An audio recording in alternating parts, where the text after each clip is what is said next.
let's get in the zone. Voices blending smooth like a funky trombone. Oh yeah. Topics from the heart, making us think. With a twist and a shout, raise up your drink. Cheers! Hang out all night long, all night. Laughing and debating, playing our song. Oh yeah. Share your thoughts, don't be shy. Don't be shy. Operation Hangout, let's reach for the sky. Let's fly. Bring it down, shake it up, feel the beat. With every word we share, the circle's complete. Living loud, think it proud, that's what we do. Oh yeah. Join the club, come on through, we're waiting for you. Alright. Hang out, all night long, all night. Laughing and debating, playing our song. Oh yeah. Share your thoughts, don't be shy. Don't be shy. Operation Hangout, let's reach for the sky. Let's fly. Hang out.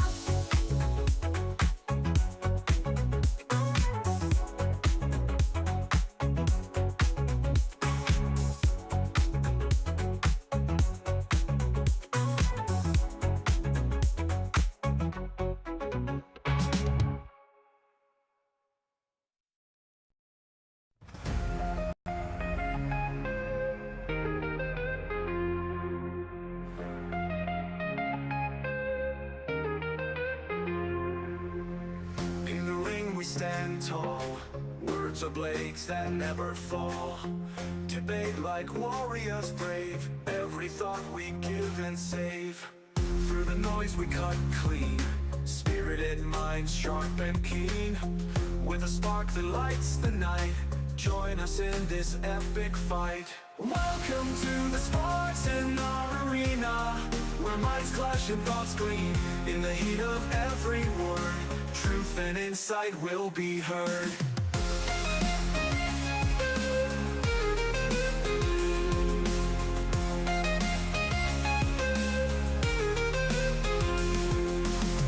Buckle up and take your stance. In this arena there's no chance to escape the vibrant lore.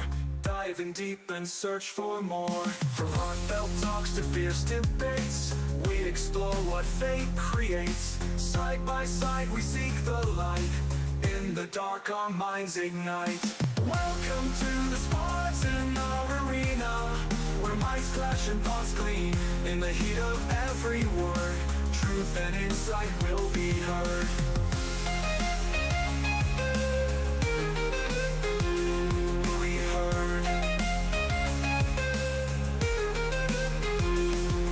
Heard. Will be heard. Will be heard.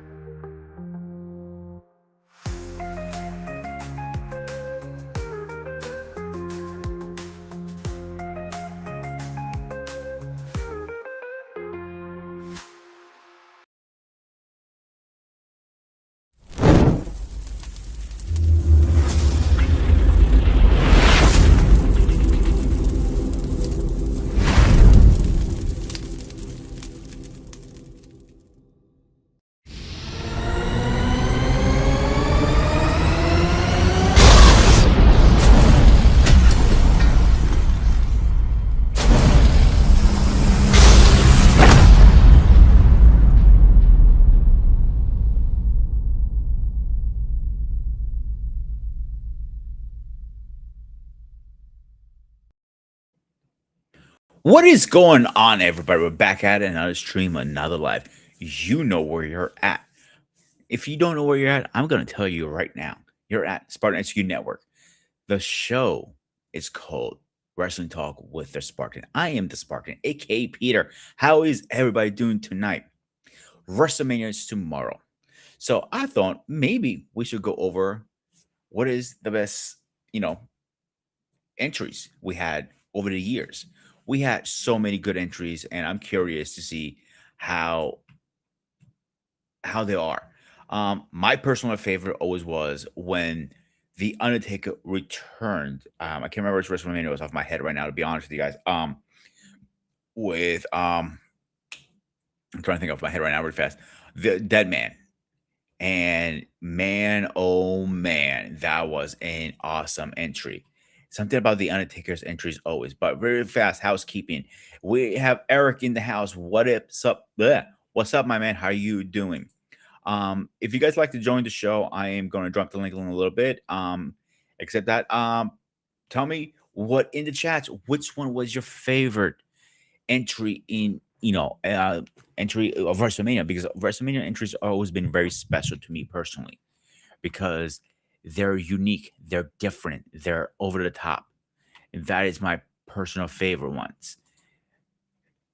So, which ones are always been your favorite? Another good one was the John Cena one when he came out. They all people dressed up as John Cena, and they were all dressed up and they start doing the hand thing. And all of a sudden, he comes out. I believe that was WrestleMania 25, if I'm not mistaken. And that was a very good one. Triple H has some good one over the years too. The one with his wife on the tricycle or bike, I can't remember which one it was. The bike it was. Both of them riding the bike. That's another good one. I'm trying to think of another one off my head really fast. Bray Wyatt, oh man, Bray Wyatt has some awesome entry coming in. He has always been a very special place in my heart because he had a different one. Another one that was recently that I enjoyed was Snoop Dogg with trying to think of what it is with oh yeah, that's what it was with Rey Mysterio. And they did the Low Rider tribute to Eddie Guerrero. Man, that was a good one. There's so many good ones. The Rock with a surprise with a surprise with a flamethrower coming around and the flame flowing. Oh man, that's another good one. There's some entries that don't need a special thing. Like my personal favorite one, another one, even like it doesn't matter if it's the WrestleMania or not WrestleMania. It was always a very good one for me was the man, my brain just froze. Goldberg. He's been always very, very special to me because I always liked Goldberg and they were special to me. And he's always been like a special place in my heart because I always enjoyed his work. Yeah, people always talk shit about him. He's not that good, but to me, he's always been the underdog, always going in there. So the top ones I'm seeing online, let's go over. Or WrestleMania 29th. The most iconic one they're saying it was the Undertaker. So Michaels. Shawn Michaels has some great ones coming down from the Megatron, coming down Triple H in WrestleMania 30, King of Kings. That was a good one. John Cena, WrestleMania 20. Rhea Ripley, WrestleMania 39. Edge. Edge has some really good entries. He always had a good ones. Randy Orton, WrestleMania 30. Hulk Hogan. Hulk Hogan at WrestleMania 1. He can't go wrong with Hulk Hogan. He never can go. Uh, Saturn's Bank with Snoop Dogg, her cousin. That was a good one. The Harley Boys. Another good one Undertaker I liked. Can't remember which one it was off my head. It was when he was doing the badass Soprano and he had trying to think his name off my head right now. Limp Bizkit singing the song live. And they, greeted himself with a nice hug. And that was a really nice touching one. So you can go down memory lane so much. Rusev has a good one for with the Terminator one almost. The T55 they called it at the time. That looks in the tank. I apologize, not the Terminator tank. Like I said, the Terminator one was WrestleMania 31 with Triple H. So Michaels, the zipline guy, I just mentioned that. It was WrestleMania 12, actually. The Rock, night one, WrestleMania 40, the final boss. That was okay to me. WrestleMania 17, that was a good one with Stone Cold, the glass shatter, and coming in. That to me was iconic. But is it the entry so special, or is it the the music or the wrestler? That is the debate we're gonna have tonight, and the conversation we're gonna have. Which one is it more important? That is the question of the night. And there's so many different ones. And later on tonight, towards the end of the show, we'll go over rumors. Who is going to win WrestleMania tomorrow and um and on Sunday night.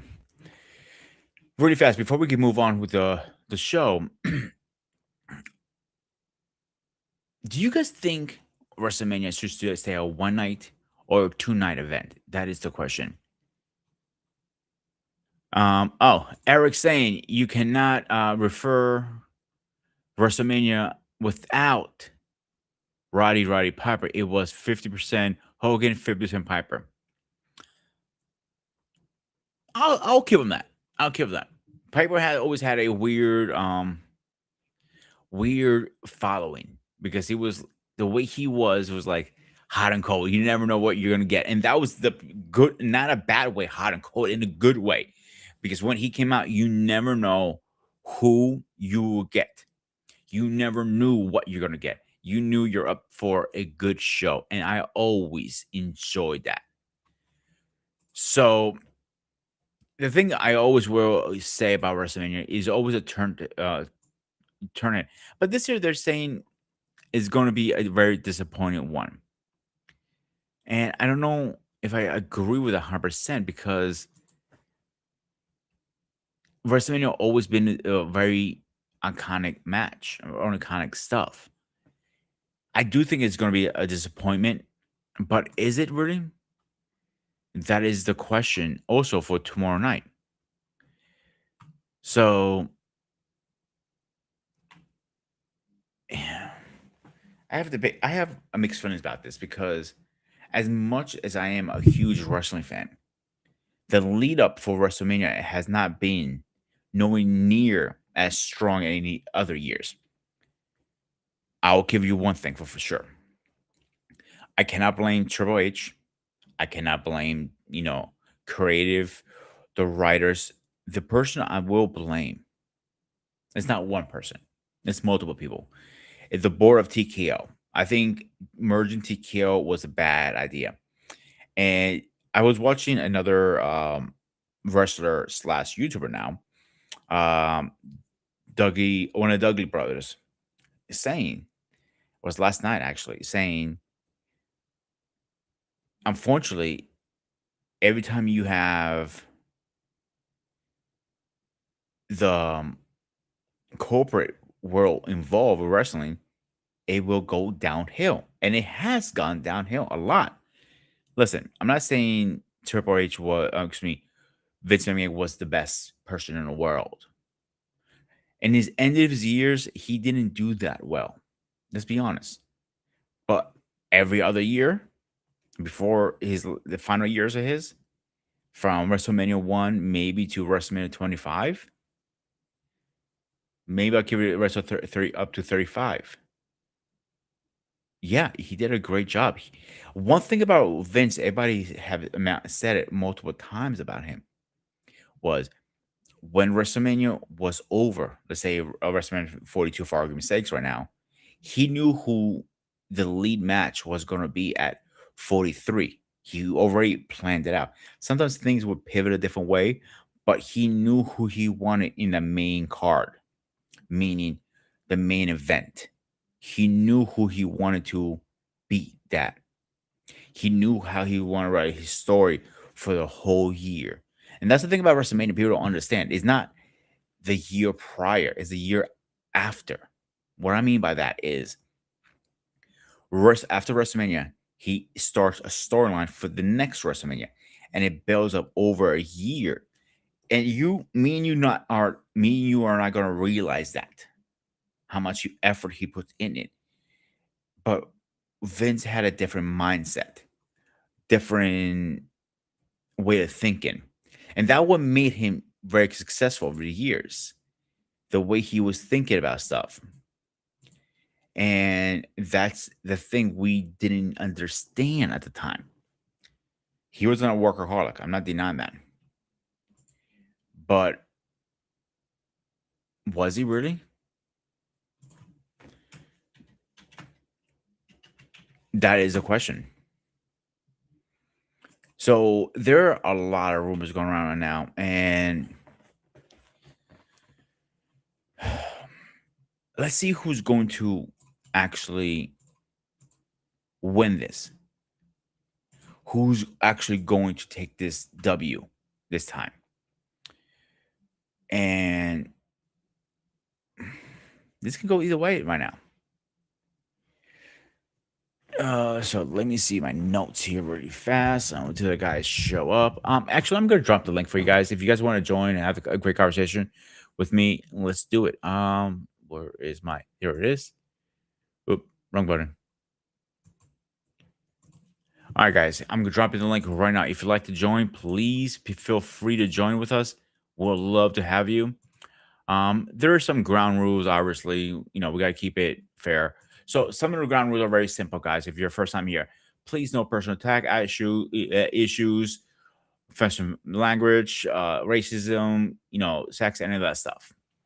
Now, if you do decide to join, I ask, please, no smoking on camera, no eating on camera. Please dress appropriately. Camera must be on and mic must be on. I need to see your face before I let you on. We had some bad experience. So we're definitely going to enjoy this show tonight. So with these different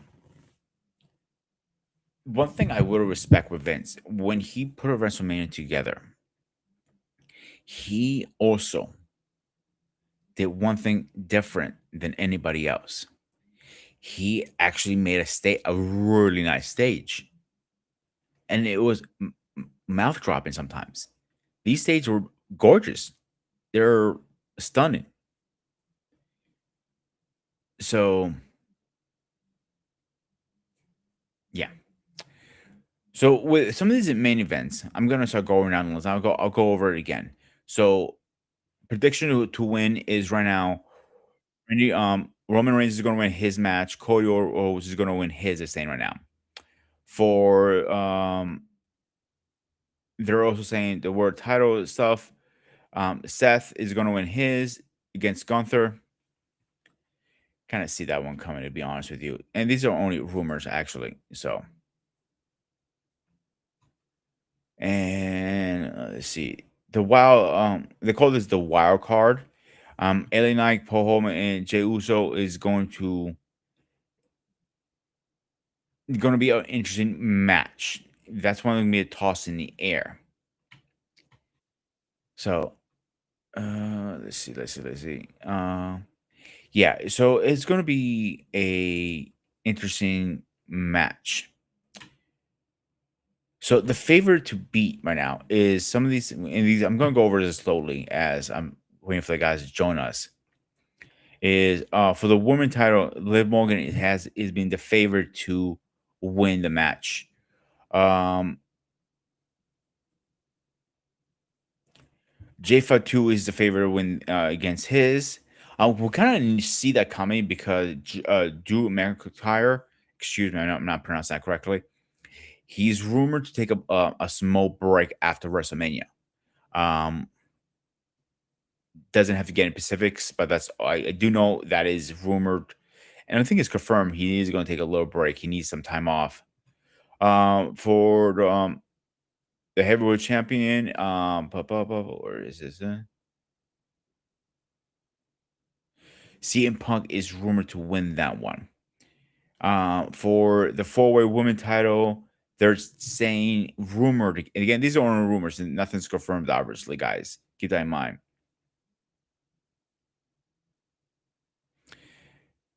Barely is rumored to win that one. Let's see. For the IC women title, Becky Lynch is going to win over AJ Lee. In a way, I kind of see that coming because AJ, I don't think she's going to go full time. I think she's a part timer. That's the other reason. And that's a big, big thing.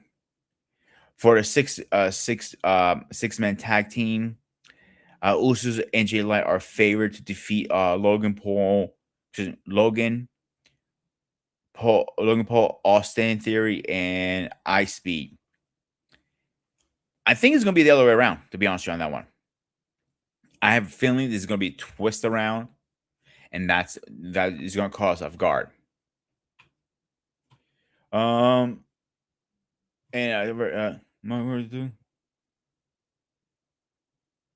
Okay, I see why he's taking a break. Okay, the rumor is, and it is kind of confirmed. Drew McIntyre is status to report he is going to take a break due to shooting a not remake a reboot. I guess we're gonna call it of the Highlander movie, and he's filming into it. That's why he's going to lose to Jacob Fadu. And that kind of makes sense. It makes a lot of sense because if you're going to lose, you want to lose hard and to take that big, big break. And that is the issue.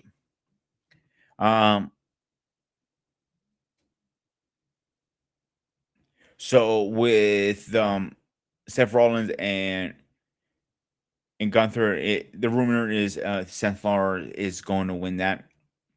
I kind of see that coming too, to be honest with you, because it's a definitely a match that if Gunther wins, is going to put him at like a weak status, and he's been a very top dog at all his career. I don't see him losing that match.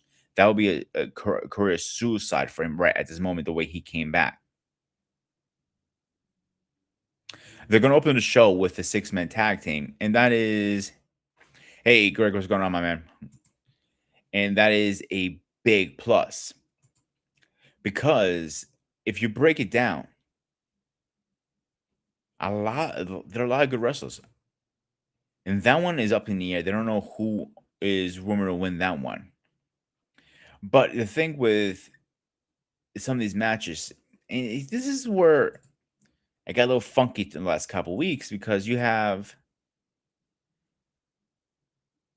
other people jumping into this, like Jelly Roll. No knocks on Jelly Roll. I think he's a great performer. He lost a lot of weight. The guy looks good. I gotta give him credit. And that's the thing. Let me start reach out to these guys, see where the hell they are.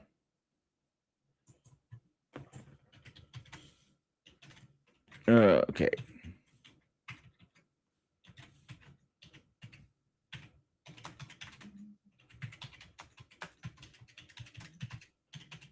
All right, let's see what these guys are.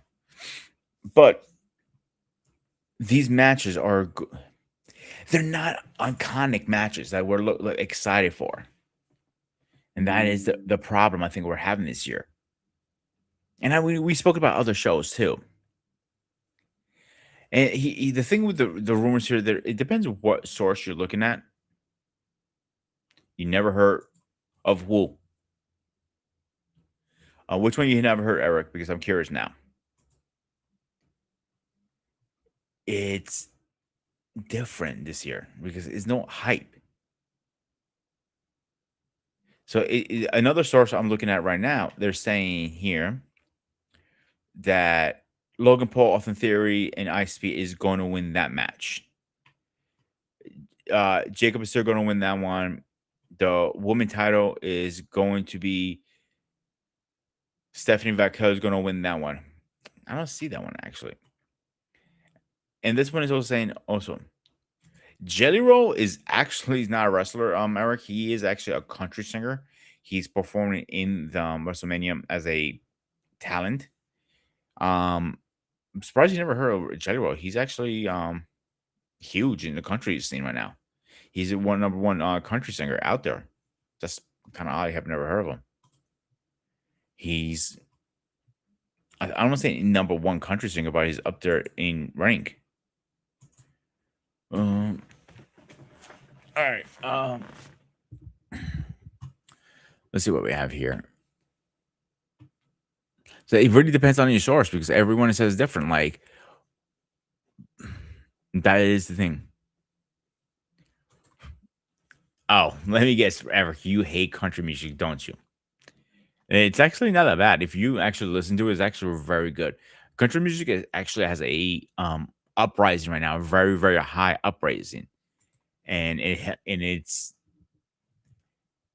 coming along a long way. I was the same way. I was never big into the country till recently, and now I'm actually into it.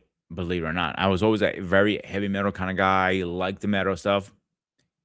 But lately, I got into the country. To be honest with you guys, and it's something different. I actually started to enjoy it. So I don't knock it till you try, bro. And like, there's a lot of good country music you might enjoy. So, all right, my guys should be jumping up here any minute now. All right.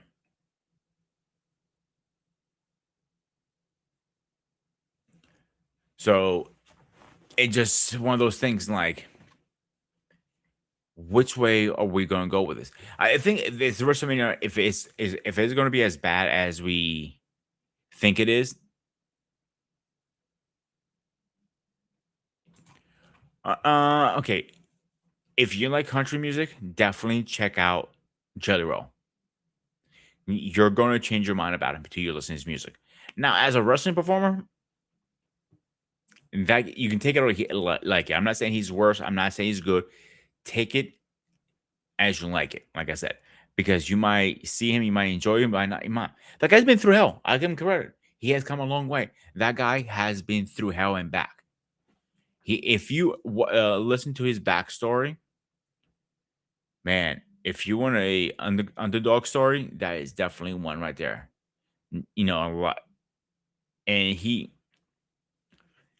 go check it out. That's the only thing I gotta say. I don't want to say more to that because Jelly Roll is something you should definitely check out.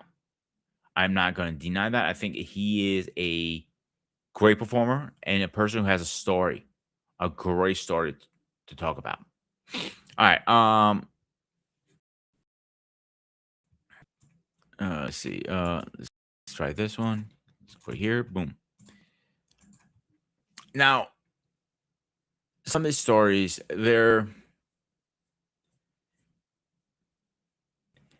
you always hear them saying, Cody Rhodes finished a story. He did that, the bloodline, all this stuff. But what is going to the outcome of this afterwards? That is a question. I personally been saying for a while.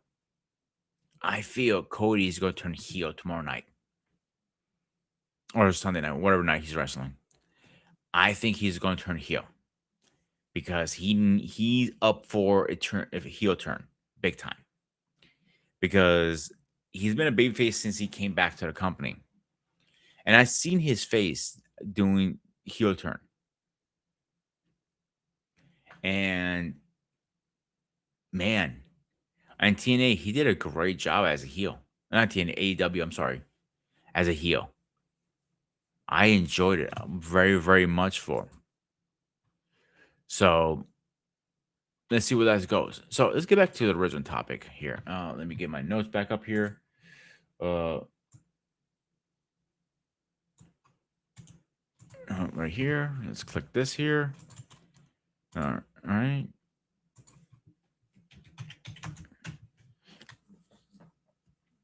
All right. So another good one was Shawn Michaels at WrestleMania 25. I don't really remember that one too much. You're hoping the OTC gets put to bed. I don't think that's gonna happen. Explain to you why, Eric. Because they have built him up ever since he came back after COVID. They built him up so high that he's unstoppable almost. And that's why I don't think they're going to do that.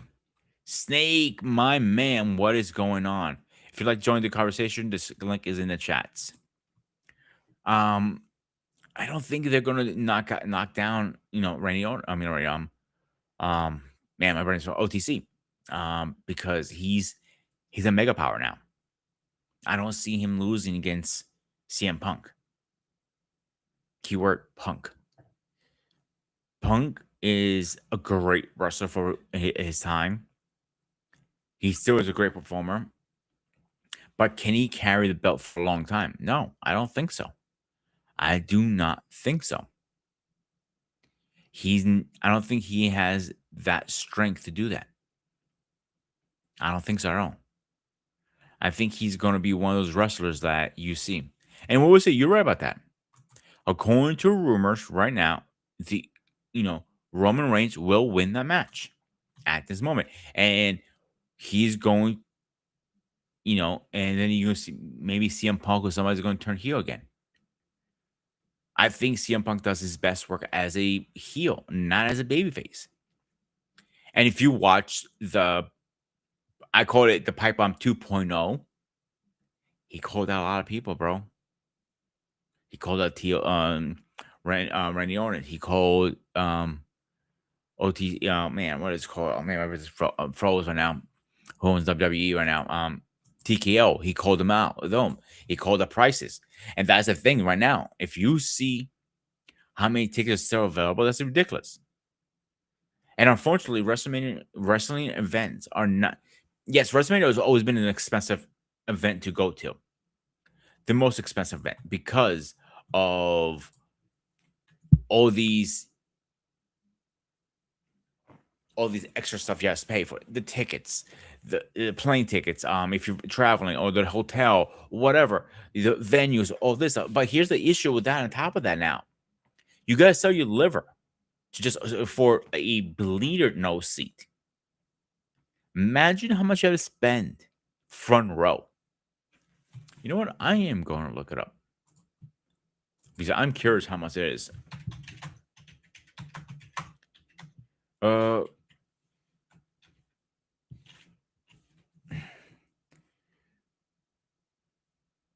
Holy shit. All right, let's get this guy in here before I say how much this is.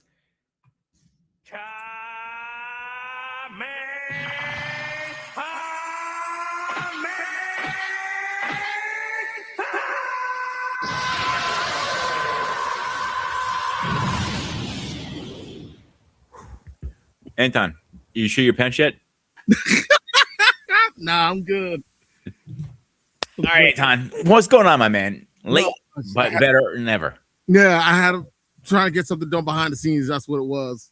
No, don't worry about it, dude. And stuff. Let me ask you a quick question before we move on to the actual show. I was waiting for you guys to jump on. So, WrestleMania, Okay. front row seat. What is your estimate for 2-night row, for a 2-night event? I used to like it when it was when it was just one night because Hey, we're gonna get to that in a minute. But Okay. I'm asking, how much is a ticket? You think right now? I'm gonna guess 1,500, between 1,500 and 1,800. Keep going up. Oh wow, 25. 70 grand. Are you kidding? Nope. According to online, I might be wrong. I am just looking. Wow. Yeah, this might be wrong, but this is Oh, a God. 2-night event. Both are front rows. 70 grand. You're pretty much buying a new car with that money. Yeah, you could do a lot with 70 grand. Yeah. And that's Unbelievable. way too much, my personal opinion, for a ticket. Nah, Eric, I gotta have my coffee. If you're telling me now, if it was like 3 grand, 4 grand, I can see that. Yeah. 70 grand. 70. Yeah. And Now, it's if you go to upper level, uh-huh. front row is called a front row elite for 2 nights, 50K. Wow. Row 2 and 3, 35, and it goes. The numbers keep dropping. Like the lowest I see here, again, this is a Google search. It might be completely off. I hope it is. Right. If it is the lowest general ring, low end, 10K. Oh my God. You need to say your fucking liver, bro. That's what I'm saying. Yeah. All right. WrestleMania entries. My personal favorite was when they brought back the Undertaker's Dead Man Sapona when they walked out with the guys with the cloaks and the flames. Yeah. I think that was WrestleMania 17, wasn't it? I think that was 17 or 18. I'm trying to remember. It's one of those two. I'm gonna look it up as we're talking. Okay. But name your 5 top ones. Oh wow. I can't put it in exact order, but Shawn Michaels on the zip line in Anaheim. You can't go wrong with that. That was awesome. Definitely the Undertaker. Definitely the Undertaker when he went back to the Dead Man. Who else would I say had a great entrance? Oh wow. You could never go wrong with the first WrestleMania because that was the standard at the first WrestleMania at Madison Square Garden. That was the standard. One of the great entrances I can say, and I can't say it was a particular wrestler, but it was how they brought the wrestlers to the ring. WrestleMania in Toronto at the Sky Dome. They actually had them on carts that looked like mini rings. Because of how far it was. Yeah, because it was, and people forget Sky Dome is the current home to the Blue Jays, and I think the Argonauts of the CFL used to play there too at one time. So I don't know how they had the field laid out, but they literally had them on carts that went from, I don't know, it was from the outfield or from one of the dugouts all the way to the center of the stadium to where the ring was set up, and that's how all the wrestlers came in and out because it was that far of a walk. And I'm doing good, Craig. Thanks for asking. And that was, I think, by far one of the coolest ones because that was so creative. But that showed you how big Sky Dome is because you didn't realize it. You're watching it and you're looking at all these people. They had maybe 68,000. I remember it was like 68,000. And this is before the Titantron. This is before the Titantron and the ramp. This is when they still had the Gorilla Curtain and everything else. So to see that layout in Toronto was like awesome. Time out really fast. The Undertaker's iconic match was against his quote unquote brother Kane was WrestleMania 20. That with him returning as the Dead Man versus the biker. Okay. Yeah, and it was Paul. Man, I forgot his agent. Paul Bear. Yeah, Paul Bear. That's his name. Paul Bear came out and he called it. It's creepy. It sounds like him too. Actually, I think that's my best impression right now. Shout out, man! Hey, that's a good impression. That's a very good impression. Shout out, man. Yeah, he was talk shit about Paul Bear, but he was fucking a creepy agent. I like that shit. You honestly, but he was one of him, Mr. Fuji, the Dr. Style Slick, of course, the one and only, the Brain, Bobby Heenan, classy Freddie Blassie, calling everyone the Pencil Neck Geeks, Jim Cornette with the tennis rackets, Brother Love, Sensational Sherry, and of course the one and only Miss Elizabeth. They were the managers. But you also have to give credit where credit's due. Who is the number one manager right now? Paul what? Oh God. Hi, Carter. And as you can see, I'm getting stolen. He's taking my drink. Take it. All right, you want to sip? Here. There we go. Get out of here. That dude is on camera. Yes. That's the George Fatherhood. Yeah. Paul, I know if Paul jumped on here, he isn't gonna be screaming his lungs off right now. He cannot stand Paul Heyman because of Paul Heyman. That's thank you. I was having a brain fart. Yes. Yeah, but Paul Heyman to me, like he has done a lot, but he's a few people who still protects the business like it was. Yes. He's definitely someone. He's definitely a legend in the business. He's definitely one of those leaders, and I'm trying not to use the other terms that I was using before. Thank you, Wally, for correcting me on that. He was definitely one of those leaders that made sure that anyone that came into the business understand the history of the business. Exactly. Stop that. Yeah. No. So, and there's so many different WrestleMania. Another good one was the Triple H with the Terminator. They were using the term. I think the movie Terminator was sponsoring that WrestleMania. Oh And he yeah. came out with the robot heads hanging them. Oh yes, yes. Yeah. Or the next year he came on a bike with his wife. Both of them had their own bikes. Yes. And the funny part with I remember which one it was. It was two wrestlers that were training to be wrestlers. One was Flair, Oh really? Okay. and I think it was the other one is Becky Lynch. I can't remember who it was. The other one. I think it was Charlotte Flair and Becky Lynch. I won't be surprised. Yeah. And then I remember Kurt Angle. He had those two guys working with him. He had Charlie Haas and Sheldon Benjamin. Benjamin was a teammate with Lesnar at the University of Minnesota. Oh And- yeah. Yeah, and Charlie Haas, surprisingly, wrestled here in Jersey at Seton Hall. And one of my friends, before he passed away, actually coached him at Seton Hall before the school cut the program. Really? Yeah, and he actually did wrestle against Kurt Angle in the Olympic trials. I'm not surprised at that part. I mean, the guy was a very good wrestler. Like he was a very, very good wrestler. God rest his soul. His name was Kesner de Fresnay. I graduated with his brother in 94. He graduated from our high school in 92. He was that good of a wrestler. Very good. I know. No, what's his name? Kurt Angle had some good iconic entries too. Yes, he did. He definitely did. And I think the one thing you got to give Angle credit, you can tell he was one of those guys. Excuse me, I'm still talking. He was one of those guys that probably didn't take pro wrestling that serious per se. Sinclair, I'm busy right now. You got to stop. He found a way to I won't say fall in line, but he definitely found a way to find his niche, and it worked. And he just ran with it. And, I mean, even if there were times where he would do goofy stuff, he was all fair. You know, he was okay with it. As long as it was everyone.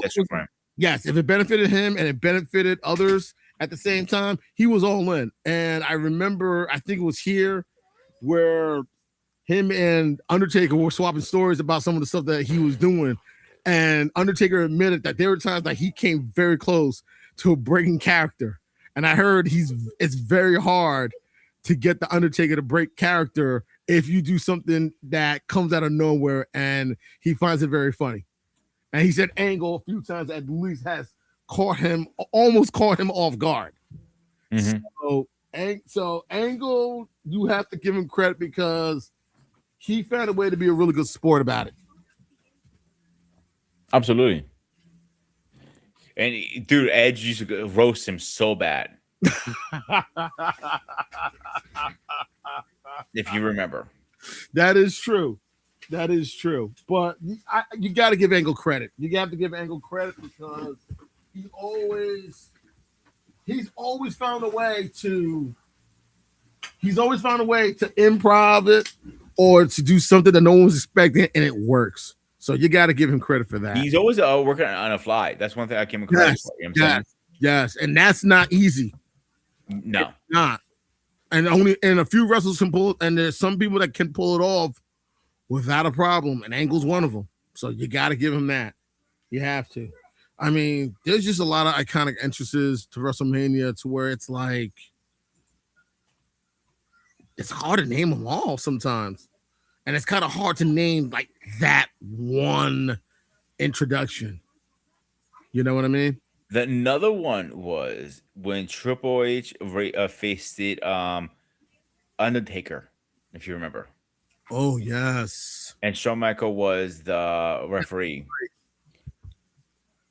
And I thought it was a good entry for both of them, to be honest with you. Oh, definitely. That was one of those those are one of those things you look at like, damn, this is never going to get old. You can watch it so many times, and you're just like, yeah, these are never going to get old. And But it's but this year I don't think even the wrestling interest is going to be there. uh-huh, But is it going to be iconic? that's going to be hard because a lot of the wrestlers we just named, Stone Cold, Undertaker, The Rock, Hulk Hogan, Roddy Piper, Ultimate Warrior, even some of the tag teams, Heart Foundation, Demolition, the Rockers, the British Bulldogs, all those teams, certain tag teams, certain individuals, like they became standard bearers. And it's like, how do you outdo them? Like, how can you? You really have to be that creative to outdo the ones that people are still talking about to this day. And these are entrances that were maybe 10, 15, 20 years ago, some of them even 30 years ago, when they were still doing, when it was still on cable, on pay-per-view, before it started streaming. Yeah. That is the problem I have sometimes. Because when it was a lower budget thing, the interest was better. Yeah. It forced you to be creative. Yeah. And that's the one thing I'll always say, they always found a way to be creative. I don't know how they did it, but they always did. And you got to give them credit. You really do. I know people don't like him. Vince Russo, one example. Another great writer that most people didn't realize, Freddie Prinze Jr. I didn't know he was a writer for WWE at one time. I didn't know he was a writer too after he left WWE, when he was more doing different things on a show, if that makes sense. Right. I was surprised when I found out he was a writer. I was like, wait, he was a writer on WWE?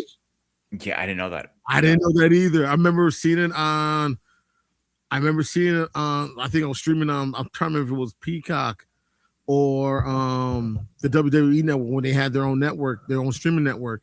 And I was looking at some of their they were doing a documentary on particular wrestlers. And when he was on the panel, I was surprised, like, oh wow, I did not know he was a writer. And they were talking about some of the most iconic matches and so on and so forth. So for a lot of them, they were creative and they found a way to get it done. And I remember also, people forget, before some of the wrestlers, worked side by side with particular music groups or artists, the WWE used to do their own theme. They had a particular individuals who would write the music, who would come up with, the music and everything else, and it worked. Now, like, you got some wrestlers working with, particular artists because, they're big fans of them, like Triple H, big fan of Motorhead. So, of course, some of his themes of the game, Motorhead singing it. Of course, Limp Bizkit doing the Undertaker when he was doing the American Badass theme. I mentioned that's one of my favorite ones too.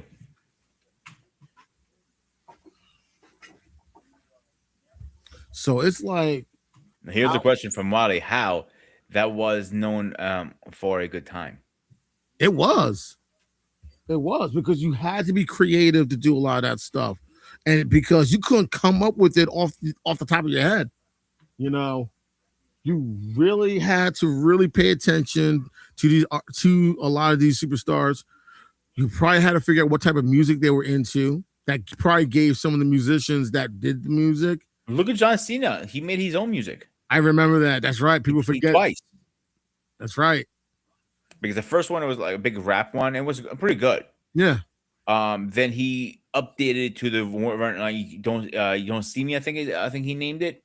Mm-hmm. And that's a good one too. Another good entry was WrestleMania 25 with Shawn Michaels. He's literally in an all white cowboy suit, and he's like, oh,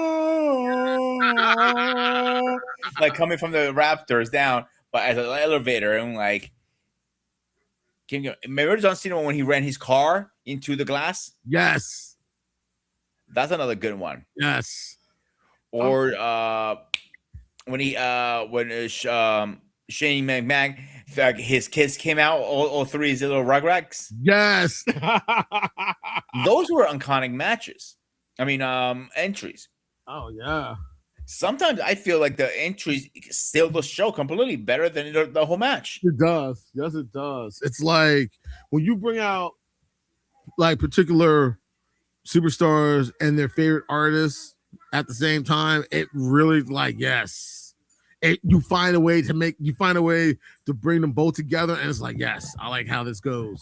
I like how it works and everything. So and it's not that easy. It's not that easy. And so and for some if you ever get like big name music artists too to go along with it, that's the even better part. And let's be honest, like for example, CM Punk. His opening, Cult Personality by Living Color. And I remember when they first came out, and that tells you how old I am. These guys were like people never heard of them, but their music was awesome. And then when CM Punk started wrestling and you start hearing their music coming out, I'm like, what? And he honestly was able to give them like a revival in their career.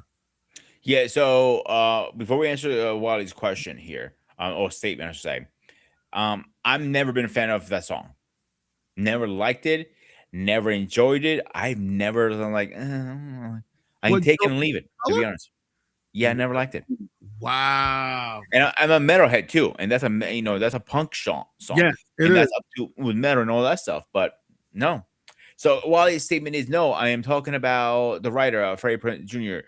I'm assuming he's saying he doesn't think, when a Junior was writing, it was a good time. It's better than doing now. I'll give you that much. That's true. It is here's funny about wrestling, bro, is when it's bad, we're talking about like, this sucks, this is bullshit, blah blah blah. 20 years from now, we're like, oh, remember when YouTube thing? I mean, we should that's like what today said. Oh my fucking god. That's gonna be even worse back then. Oh, you know what I'm saying? I'm just trying to picture it. You're already there. Don't even make a picture. Just look in the mirror. Oh, yo, remember when the New Day did the Bootios? Oh my god. Oh my god. That was pretty creative. Give them credit on that. Honestly, you got to give New Day credit because they knew how to take something. They didn't have a problem making fun of themselves, but they knew how to get the fans involved at the same time. And what I liked about them, they dress like anime characters. A lot of them. Yeah. Kofi Kingston, Xavier Woods, Big E. Yeah. And the one thing I like is that they love using the Freebird rule when it came to tag team competition. When they held the tag team belts, you didn't know which 2 to 3 were wrestling. And then you're like, wait a minute, huh? And then you're like, the Freebird rule. Okay. Yeah. Wally, what's up, man? Hey, Wally, Sakafe. Yeah, what's going on? What's good? But yeah, no, that's not what I was saying earlier. I was saying when y'all said that y'all didn't know that Freddie Prinze Jr. was a writer for WWE. That's like, well, how couldn't you? Because literally there was news about that. No, I just never really thought about it. I just never realized it. It was one of those things that it just, if you didn't even pay attention to it, or you just never really paid it any mind. But when I saw him in that roundtable discussion and they said he was a WWE writer, I'm sitting like, really? Yeah, former WWE writer. Yeah. I was like, okay, former. I'm like, and they said he was like WWE writer, and they said the years he was doing it, and I was like, I never knew he was a writer. Like, it was just one of those things you never just expected. So when I saw it, I was like, okay. Because it's funny that you would think there's some people that had no understanding of wrestling, and then you find out who does have a great knowledge of wrestling, then you sit there like, okay, they know this stuff. Or, you know what, they know more than I expected, and you're impressed. That's all. That's all it is, Wally. No, yeah, but I'm just saying, like, I guess if you wasn't in WWE back then like that enough to know, then it's like, I guess it wouldn't be on your radar, I guess. But even then, it was still well known enough for a lot of people to know that. Like, if you didn't know that, I'm guessing you were just out of the loop. Completely. Okay. I didn't know because I didn't care as much to know. To be honest, I care about what I watched, and I didn't really dive deep into the wrestling and stuff like that back then, like I do now. Now it's easier to you just turn on any platform, and any wrestling news is gonna be right there in front of you if you follow stuff. Right. So what you missed your question? Do you remember Ruse's tank entry? Which one? The tank entry when he came with a tank, the T55. Amongst who? Rusev, remember? Russo? You talking about Yeah. Vince Russo? No, Rusev. I said. Oh, Rusev. Okay. Yeah. Yeah. What about it? Like, I want Anton's opinion because, like, how much money do you think they paid somebody to drive that damn thing, bro? Anton. I'm trying to think. They had to borrow it from somebody. They had to borrow Not that. even borrowed it. I'm saying the driver. How much they had to pay somebody to drive that damn thing? Because it's not like you get a driver license. You need a special permit or a certification to drive that, right, dude? Yeah. Like, I'm honestly, like, there's some things when I was in the service that I know how to drive. I got certified in them. And there's some things I got a chance to take for a spin. And it's not as hard as and some of it is either not as hard as I thought, or it's a little more to it than I expected. Like, I could drive anything from 4 to 10 wheels and Caterpillar tracks. Like, I took an M1 Abram for a spin. It's like sitting in a lazy boy and you got handlebars in front of you. That's basically what it is. Like a motorcycle almost. Almost, but the thing is, you turn it in one direction, go left, you turn in the other direction to go right. But you literally, like the driver's compartment, you literally feels like you're sitting in a lazy boy and you're under the turret. So if you open up the driver's hatch and you stick your head out, you're literally under the turret. But there's more than enough space to where the turret can move and it won't hit you. Because that's the first thing you're gonna think. You're thinking that thing's gonna hit you, and it's not. They got more than enough space, so when that spins, it ain't gonna clip you. But the even crazier part that I do know because I've seen enough documentaries. So it's like almost like a couple of inches off your head, but when it spins, it's like getting a haircut. Zoop. Yeah, it just go. You just keep you just feel the air. That's all you do. But the even crazier part, that's a turbine engine. Most people didn't realize. Some people thought it was diesel. Like, nah, that's a jet engine. That's a turbine engine. They got turbine engines in that tank. That's why I can move so fast. That I do know.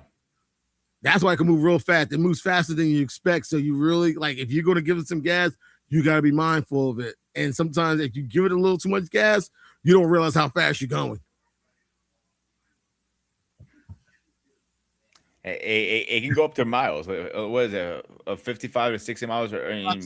Close to that. And I remember a situation, and I don't mean to get off track. During my time in the Army, there was a course they had for guys to get certified to be work on a tank crew. And one of the things they did, they took them to this place. It was called the bathtub. It's a really big, like, concrete pit with ramps. And what it is that it's the truck. It's basically a truck wash, basically. Like, they fill it with water intentionally. You go in there to build your confidence to drive it in water. That way, because when you have the hatch in, when you're sitting in the troop hatch and the hatch is on, you got to learn to be comfortable and relaxed while you're going through the water and everything else. One student went through, kind of freaked out, and put a little bit too much gas in it. Went through the water, went up the ramp, went a little too fast, and that bad boy flew. Shit. Landed without a problem. Landed, everything was great. Problem was, the instructor inside the turret slipped and busted his knee. Ooh.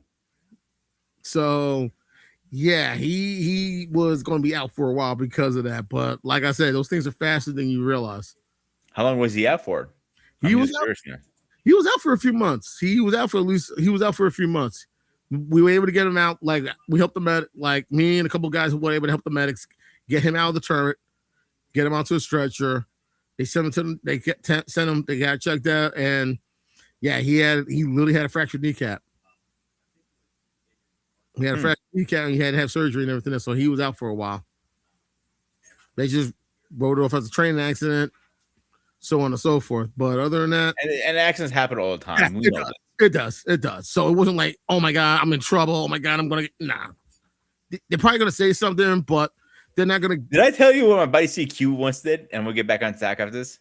No, I gotta hear this. You know remember the old term stupid private? It means stupid private, really means it. Yeah. So I don't remember how he got to this point, but it was night. I don't know if he just got in from a deployment. I don't know if he just flew in. He was overseas. Okay. Somebody tells him get water, get diesel for the vehicles that float, or what are they called? You know what I'm talking about? Yeah. The amphibious vehicles. Yeah, the amphibious one. Yeah. Mike was yes, sir, no, sir. He runs over there fast again, and he didn't realize they were marked different. So he grabs the first one he sees. But that dumbass didn't realize that was water he put in there. He ran back, filled the thing in his diesel with water. So no problem so far. The next day, the thing blows up pretty much. Mike goes, oh, someone's in trouble. Oh my God, he's gonna get smoked. Next minute, you know, I hear on overcome, Mike Pascola, police report to the commander's office. What the fuck happened to me? He ran up there. He goes, yes, sir. Like, the guy can drop and give me push-ups right now. And how many? I didn't tell you how many. I'll tell you when to stop. He's giving him like Push till I get tired. Yeah, like you are a dumb private, are you? Like I heard some dumb privates before, but damn, you're a really dumb private. Like if you go back, guys, go back into my playlist, and I did an interview with Mike, CQ from Pop Culture Warrior. He says the story in there. It's dumb, stupid. To the point, like, wow, Mike, how? So you're all saying, you know, amphibious vehicles. Mm-hmm. I find need of water may help it float on water. That's like one of those. It's one of those jokes that you get the new people, that you get the FNGs when they first come in. Like, yeah, you get like everyone has fallen victim to those jokes, to those pranks, and you're like, you want to hear a good one? You want to hear a good prank? Oh, I want to hear this one. I want to hear one. I got 3 right in a row, and then we have to get back on this track. Okay. So I had a new employee working with me, and she goes, you know, I'm probably the best cook you ever seen in your life. I'm like, really? Okay. I'm going to test you that. So if you guys don't know, I'm a chef by trade. And I tell her, I got you. I looked at her like, do me a favor. Can you go to the dry storeroom and get me the pink grease can? She goes, sure. No problem, Pete. I go there. Comes back a few minutes later. She goes, there's no grease, pink. It's in there. Just keep looking. You'll find it eventually. 2 hours later, she's still looking for it, bro. Oh my God. It gets even better. I got it. So I come in, you know, she also said to my, you know, then eventually she somehow, I don't know, she went to college in Jersey, and I hooked her up a job with my uncle. She went to my uncle. I'm the smartest girl you ever like. Man, this bitch will never fucking learn. She keeps opening her big mouth. So she goes, hey, do me a favor, write the specials on the board for me. And I walk in, I go, chicken lips over rice. I'm looking at it like that. Then I see further down, like other things, like they make chicken with lips, or my favorite one, crocodile toothbrush over pasta. Oh my God. Oh my And God. I walk into the kitchen and find out what the hell is going on. And she's arguing with the cook. She's like, is that my cheeseburger? But my cheeseburger does not is that my cheeseburger? But there's no cheese on the cheeseburger. I need a cheeseburger. I'm like, it was looking at, that's not your order, lady. That's like asking. That's like telling. Wait, I'm done yet. She goes, as the night goes on, she goes up to my uncle and goes, do I put milk in a milkshake? No, she did not say that. Oh, yeah, she did, bro. Oh my God. And my uncle looked at me and goes, you were punking me more. You're like, yes, I was, bro. Big time. Oh, I roasted his ass good on this one. You know that. Oh my god, I can imagine. Sinclair, go. My goodness. I'm actually looking at the list on WWE's website, and they're talking about the 10 best WrestleMania entrances. Let me hear it. We got. All right, this is what they got. I'm going back to it. All right, number 10, the WrestleMania ring carts. What I was talking about. 9, Triple H at WrestleMania 22. Mhm. Number 8, WrestleMania 6, Rhythm and Blues. The Honky Tonk Man, Greg the Hammer Valentine, and I don't think that's a good one, to be honest with you, bro.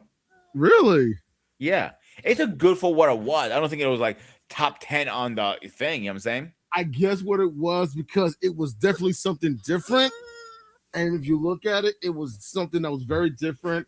I mean, you got to give Greg Valentine credit because him pulling it off was like him pulling it off with the Honky Tonk Man.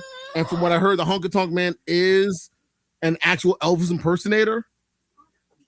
Back in the day before he became a wrestling guy, yeah. Yeah. So for them to pull it off with Jimmy Hart riding on the pink Cadillac, I mean, you can't go wrong with it. It's Elvis Presley and it's something tribute to Elvis Presley.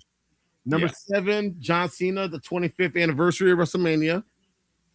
Kind of taking a page out of Eminem with the clones, with the Slim Shady clones.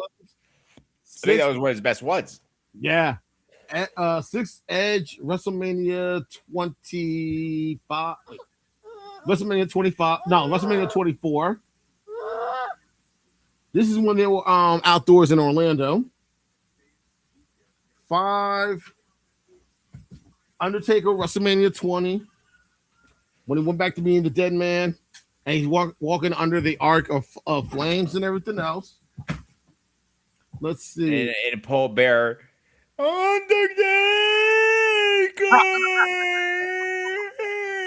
Number 4, Shawn It's Michaels. kind of creepy how good I am at that. Shawn Michaels, WrestleMania 12, the one I was talking about, the one he did the zip line. Mm-hmm. That was courageous. That was definitely courageous. And you know what? He's probably shitting his ass when he's doing that because remember what happened to Owen Hart? Hart, that's right. I think this was this before or after Owen Hart? I'm trying to remember. I think this was before Owen Hart. Oh, after. And I think that's why people were surprised that they actually did something like this. But it was different too. Owen Hart was straight down. Yeah. This is what it was a shot straight. You know what I'm saying? Yeah, on top of the arena and everything else. Yeah. Another good one, really fast before we move on this, when he Triple H did with the band who does his theme song, Motorhead, I think it is. Yeah. That was not that. He actually Triple H was a really good friends with the lead singer after they made his song. Oh, that's right. Yeah, when he passed, it actually really got to him. Really, it hit him hard. Yeah. Let me I forgot his last name. I'm trying to remember his last name. Oh God. I forgot his name, but I know. Believe it or not, people don't know this, but it is a second version of that song too, by Drawing and Pool. Oh, really? Yeah, it's a really good version too. I like the Drawing and Pool version better personally. Okay, I gotta look that up. I never got check it out. Number 3. If you don't find it, let me know. I'll send it to you. All right, cool. Thanks. All right, and guys, I apologize. We can't show any videos or like that because copyright strikes. We're gonna get strike right and left from WWE. Yeah, 3, Triple H, WrestleMania 27. 2, Shawn Michaels, the one you were talking about from WrestleMania 25. Oh, the God version? Yeah, the white cowboy and everything else. And number 1, John Cena, WrestleMania 23, when he's driving the black, was that a Vet or a Camaro? It looked like a Camaro. A Mustang. Oh, it was a Mustang. Oh, it makes sense because that was in Detroit. So, yeah, it had to be a Mustang. I don't think Cena was driving that because that was the way it was driving so well like that. I think they had somebody else, and it took a minute for him to get out of the car. If you realize. Okay, so he probably was riding in the back then. Back or passenger seat. I think he was probably in the passenger seat. It'd be faster for him to jump over than the back seat. It'd be more jumping over and all that stuff. Right. But I'm looking at it right now. Hang on. It is a Mustang. And they're at Ford GT500 Shelby Mustang, actually, when they first came back. Okay. Okay, and well, it's in Detroit. It's at Ford Field, so it's only fitting you got to have a Mustang. And here's the thing with that too, bro. It's the windows are all blacked out, tinted That, completely. exactly. And That's, he came for inches. I mean, literally, if you watch the video, inches going through the stage. oh It's no wow. way somebody who's not a professional driver can get that accuracy so well. You know what I'm saying? No, I hear what you're saying. That's true. And I do think it was a stunt driver for another reason is, and not and another reason I think it is stunt driver and Cena had he was in a passenger seat, not in the back, because it's not a lot of room in his back seat, in the Mustangs. Oh, yeah, that's right. That's right. Plus, also the fact that they're driving in a football stadium and the way it's set up, you really have to be that skilled of a driver to do. Absolutely, yeah. So it would make sense that you had someone doing it, and then you had Cena come out act like it as if it was him. Yeah. I don't think they would have had Cena drive like something like that because of the risk behind it, because they're not going to hurt their performer on a main event, their main stage of them all. WrestleMania is like an icon to get on that stage. That is true. And I found out it's Lemmy Kilminster. Thanks, Eric. I was trying to get his last name. Thank you. I was having a brain fart, and I got a little distracted too. That's a big one for me personally. No, definitely, definitely. So it's like, who's going to have that entrance this week? Coming up. Who do you think is going to have a great interest? I That's think Roman Reigns is going to be one of them. I think there was one. I'm trying to remember. There was one that he did where they had an actual choir singing his theme. I believe. I might be wrong on that. I think it was when he faced Cody the first time. Oh, that's right. That was in Atlanta. Yeah. Because ironically, people didn't know Roman Reigns played college football at Georgia Tech. And he probably could call, hates me, Georgia Tech, that's his own mater and everything. They definitely do that. What about Randy Savage with his new girlfriend at the time, whatever it was? When he broke up with Elizabeth, it was a different girl, woman, managing him. Was it sensational? It wasn't Sensational Sherry. No, it was was it Sensational Sherry? I don't know. I don't remember. They were in a throne, I remember. Oh, I think he won King of the Ring that year. That's what I think he won King of the Ring before WrestleMania, wasn't it? Was it King of the Ring before or after WrestleMania at one time? Here's a good one. Edge, WrestleMania 30th, when he came up with the chair in the flames, he was in a throne and they're all flamed. They're going back to his old character, his original character. Yeah, the Brood entrance. That's honestly, I still think that's one of the best entrances. Like, that's by far to me one of the best entrances. Edge, Christian, Gangrel, the three of them standing together, coming up. Like, you see the flame, you see the outline of the flames, and then you see the three of them coming up. It's like, that's an entrance right there. That's an entrance. Mm-hmm. I love the fact that that was like one of the things that they did and it worked. And they've brought that back too. I'm glad. Yeah. Because by far, you got to have courage to go through that. And I remember Gangrel said on a podcast, I think the first time they did that, he tripped, but he caught himself to where you didn't think he tripped. He tripped and almost burned himself. In the Eliminator Chamber, it was a flamethrowers and what's his name? Undertaker got caught on fire, and you see him sprinting at one point.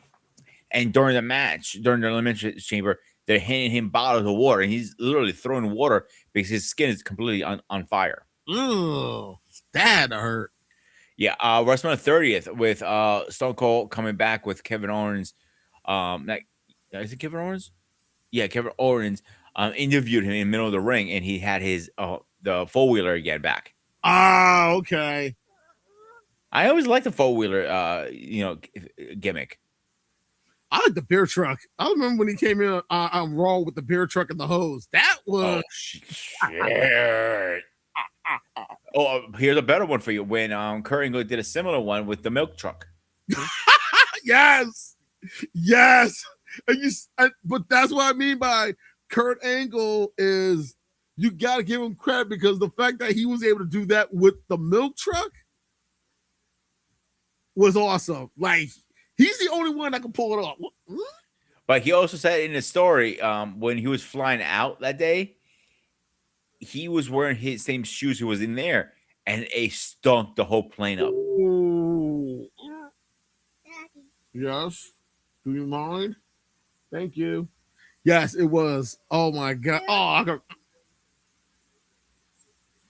Are you trying to tell me how to work on this show?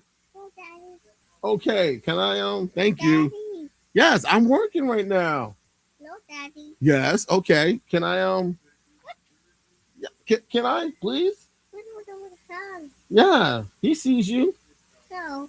Yes, he sees you. You can wave, say hi. Wave to him. Wave to Mr. Peter, say hi. See, he sees you. Daddy. Yeah, he sees you. Can I go back to work now? Okay, Daddy. All right, thank you. I got to go back to work. The only thing I think they need to update Cody Rhodes' entry because all the main pay-per-views or PBLs, whatever you want to call them now these days, because they changed the name. I know. He comes in with that big helmet he always wears. Oh, and, yeah. And it's the same thing over and over and over. And nothing changes with that. You know what I'm saying? Yeah. He's got to be willing to try something different. Is he willing to try something different? I don't think it's even him. Don't forget, I said beginning of the show, I don't know if you caught my beginning opening monologue was, I blame TKO where everything is. And now the words are fun. The pipe bomb 2.0. Yes. CM Punk said it. TKO is the major problem right now. And he's right. And I was watching a video with one of the Dudley boys have their own YouTube channel now. Oh, yes. Yes. And he said, when you mix corporate with wrestling, you can't do that. Yeah. No, you can't. Because corporate's going to be thinking too much more about protecting the brand than putting something out there that's going to get people's attention and want more. Yeah. Or about WrestleMania 34 with Triple H and Stephanie coming on down the bikes and like the whole. Yeah, that's true. That's another one. Mm-hmm. I'm working here, Sinclair. Sinclair, you got to stop this. Can't be home. Yes, I know, but I'm working here. I mean, but for Stephanie McMahon to go with it, you got to give her credit. Sorry, Daddy. She's Yeah. always been a really good sport about doing things, but Yeah. sometimes she needs to put her foot down too because some things that has to do with like, I have kids to have to worry about. Yeah, back then, like before they got married, back then, okay, no problem, no big deal. Now, what kind of message am I trying to send to the girls? And they have daughters, and that's the thing, they have daughters. Yeah, You know? 2 of them, I think. I'm not mistaken. I think 3. No, I think it's 3. I think they have 3 daughters. Is it 3? Yeah, I think they had 3. I've been corrected before. Yeah, I think they Do have you see them coming into the business at one point? 70s kids. Or H's kids, whoever you want to call it. Oh, okay. The Levesque kids. Daddy. I can see one of them. I can see one. And then, of course, Shane has his kids. I know his son was playing football in North Carolina. I don't know if he's still playing there or not. I think Shane has 3 kids also, 2 boys and a girl. I know he has 3 kids. I think it's 1 boy or 2 girls, like you said. Oh, okay. But I know for a fact, don't be surprised. I know his son's playing college football because I read an article about it. And Shane was enjoying just being a dad, just watching his kids grow up and everything. So I won't be surprised if things don't work out after his college career that he does go into the business. That would be real interesting to see. Yeah. Another one, it was WrestleMania 34 with Shika Kazumupul. I can't pronounce his goddamn name. Oh, I'm sorry? Shinsuke Nakamura. Yeah, they had the violin, and I've never been a fan of any of his entries because it's like weird in my opinion. Like he got all this moving. I never even when he went a little dark and I still didn't like it. honestly, it's different. That's why hey, Sinclair, that is enough. It's different. I think that's what it is. The music is different. The fact that it's a violin and everything, it's Yeah, nothing. which makes it more original. Yeah, it does. It definitely makes it original. It definitely makes it one of a kind. The music doesn't bother me. The way he comes out, I'm like Uh, what, like you think he's having a seizure or something? yeah. Oh wow. What the hell? He finds a way to make it flow. So, But hey, again, he's Japanese, if I'm not mistaken, right? I believe so. Yes, I think over there is like that's common, little stuff like that. You know what I'm saying?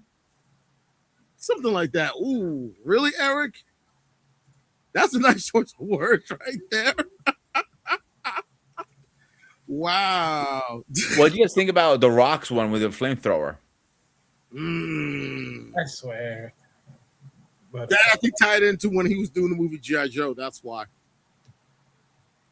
I think that's what it was. It was a tie into he was doing G.I. Joe, and I think there was the second one, not the first one. If I He remember. didn't do the first one. He only did the second one. Oh, he did the second one. That's right. Yeah, because he was the main character. They killed off half the Joes. Yeah, I remember that. That's why I was kind Yeah. of like, really? You after this? No. But now they're trying to find a way to bring it back in a different way. If you saw any of them, like if you saw Transformers, the last one they did, I think it was kind of, I don't know if it was a prequel or it was a different segment of the storyline. Because if I remember, that Transformers movie was supposed to take place in the year 1994. And the reason why I remember that because they were talking about the Knicks in the finals, how it was in New York that summer of 94. I graduated high school that year. I remember it like it was yesterday. You know which entry of WrestleMania that I don't like? Which one? And it's partially because I don't like the performer. And okay, who's Bad that? Bunny. Really? I cannot stand Bad Bunny. I'll Really? be honest, I cannot stand him. I think he has one of the worst voices I ever heard anybody sing. It feels like he has the most squeakiest voice ever. It has Oh. nothing to do because he's Spanish or anything like it has nothing to do with that. His voice is just horrible. You know what I'm saying? He couldn't wrestle. He's very good. Barely. Yeah. Can he really wrestle? Can you really say he wrestles? I think Joey Rowe does a better job than he does. Oh wow. what the fuck? I'll say it, dude. I'll fucking say it. I Get think the Joey Rowe fuck does out better of here. No, get the Bro, fuck no outta fucking here. way. Get You the cannot fuck say- out of here. You Get cannot the sit there and fuck tell out of me here. I'm sorry. That Bunny's better than This is freaking the J shit Rowe. right here for me. Yeah, get this the fuck shit out of here. You're gonna tell me someone that barely was dying on his limbs in a match was better than the guy that actually moved better than him? Okay, yeah, all right. He really Next moved. thing You you're really gonna think tell he me moved, is bro? The Miz is the greatest wrestler than Triple H. That's what you're gonna tell me next too. The fuck? No. Triple H is Well, you 10 may times as better well. than You Miz. may as well. You may as well admit it. You may as well. The fuck? Bro, if you're a Bad Bunny fanboy, I get it, bro. You're gonna say that. No, that's not even the case. I didn't say nothing to you when you talked about his voice was squeaky. But the fact that you're sitting here saying that he doesn't move better in the ring than Jelly Roll out of all people, really? Get the fuck out of here. Get the hell out of here. Okay, I He got moved one for better you then, than the Waddy. Miz What moved did you when he think got about into the game. the Fiend with WrestleMania 37 on 37 it was. Yeah. When he comes out from the box. Bray Wyatt. Bray Wyatt has some great entries, or even regular entries. Yes. Whether it's as Bray Wyatt or as the Fiend. Bro, his story, I don't care if it was the Wyatt family, the Fiend, his stories he wrote for that. Incredible. His mind. Yeah, it was a fucking mind. He got given credit on that. But hey, he found a way. But I gotta give credit to Cena during his last match when he did Sister Abigail. Everybody went crazy, and then next you all of a sudden you saw a tear in his eye. It was like that was for him, and the Fireflies. Absolutely. That was awesome. I was just like, yo, that's a fitting tribute right there. Like, wow, like he just did, like he came out of nowhere, did Sister Abigail. I'm like, what? And then when you saw the fans come out, and like all the fans brought the fireflies, you saw tears in their eyes. It was like, yo, that was fitting. Now, what I thought was kind of cheesy was Charge Flair helicopter in WrestleMania 35. Tribute to her dad. It was tribute. It was a great tribute. I'm not denying that. But I thought it was kind of cheesy at that point. Well, it was a tribute to her dad, Ric Flair. I think one of the first I think it was an AWA or NWA pay-per-view. I don't think it was I think it was Starrcade, maybe. Mm-hmm. I remember. I think it was Starrcade, and he helicopter into the to the stadium. It was outdoors too. It was an outdoor stadium. He literally flew, landed. They flew a helicopter there. Nah. But anywho, he flew, he rode onto a helicopter landed. He gets out literally in his robe and everything else, ready to wrestle. And it was an outdoor stadium somewhere in the South. I forgot where it was at. And that was one of the things that, that was one of the things that put Ric Flair on the map as the Nature Boy. Mm-hmm. And I think, for Charlotte to do the same thing, that was a fit. Great American Bash, thank you. Because there was a lot of thank you. There were a lot of pay-per-views that they had, and it was kind of hard to remember which one it was, because Starrcade, Great American Bash, Bash at the Beach, a lot of them, War Games, a lot of those old AWA, WCW pay-per-views, they found a way to make names for themselves, and that it was Great American Bash. Thanks, Eric. But when he did that, that was like, that's how he made his entrance. He talked about that he was high flying, limousine riding, wearing fancy shoes, fancy suits, the Rolex watches, and everything. Hang on 1 second. Let me get this guy in here really fast. Ladies and gentlemen, please rise for our president.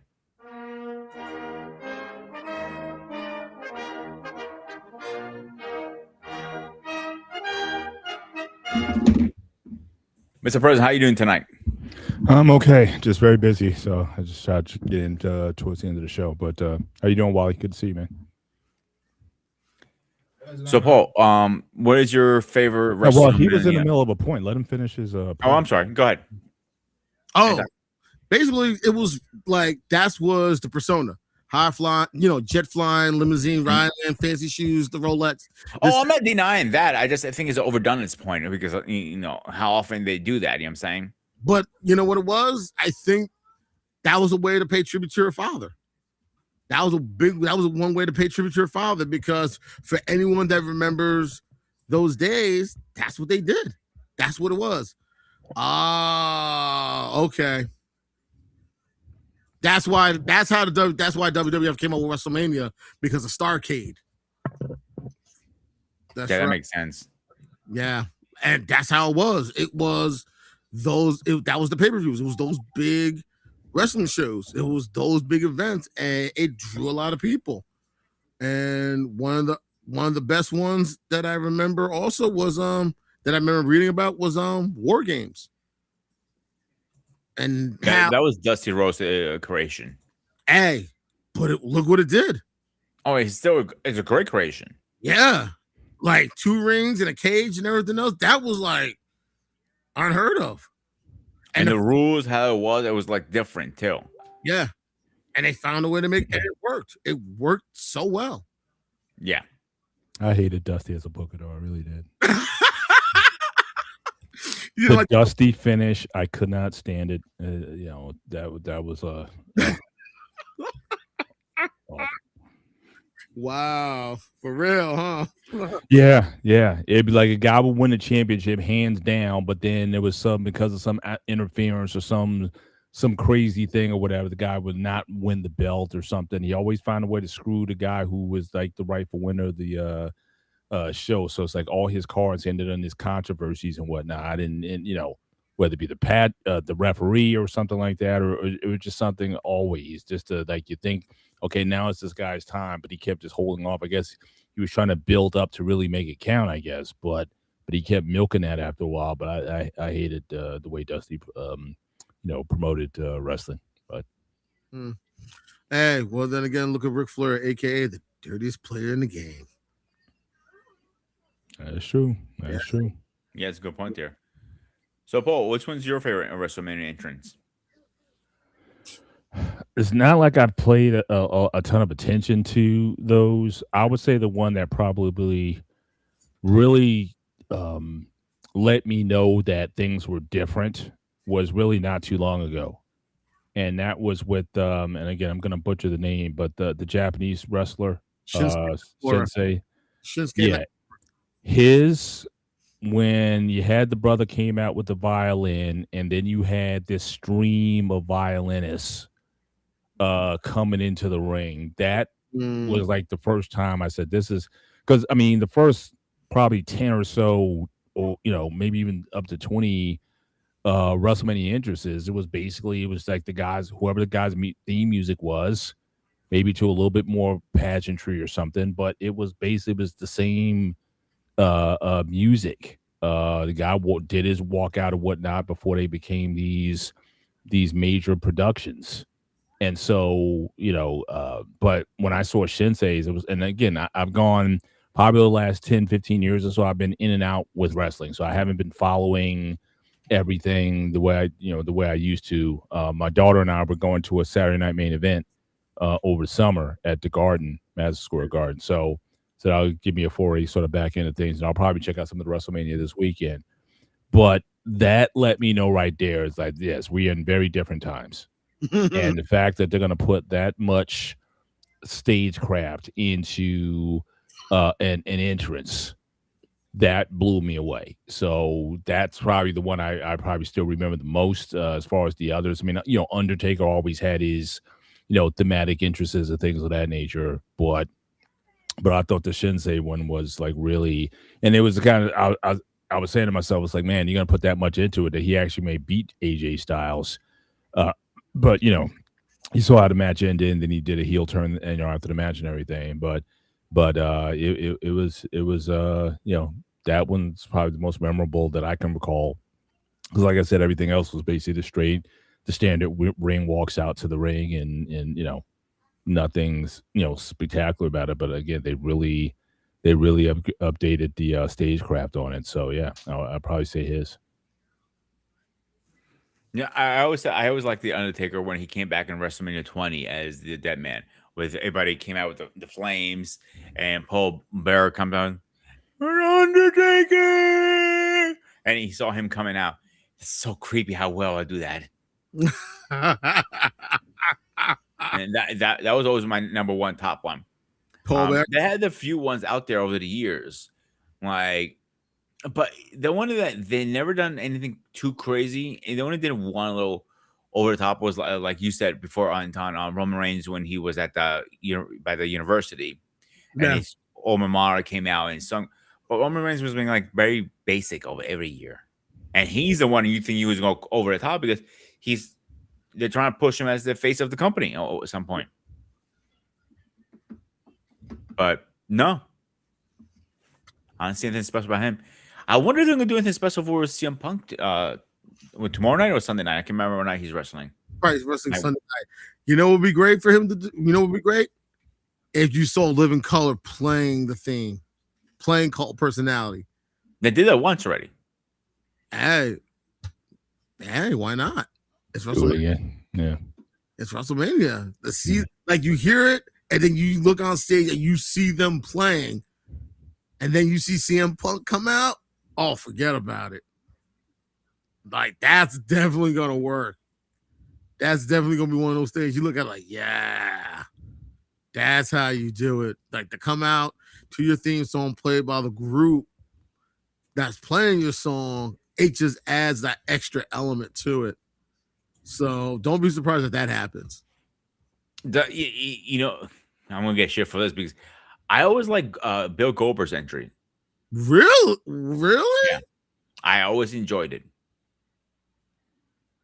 Maybe it's these little childhood memories because it was during my era, the real era of wrestling. It was like towards the end of the Monday Night Raw, Monday Night Wars, into the Ruthless era and aggressive era, all that stuff.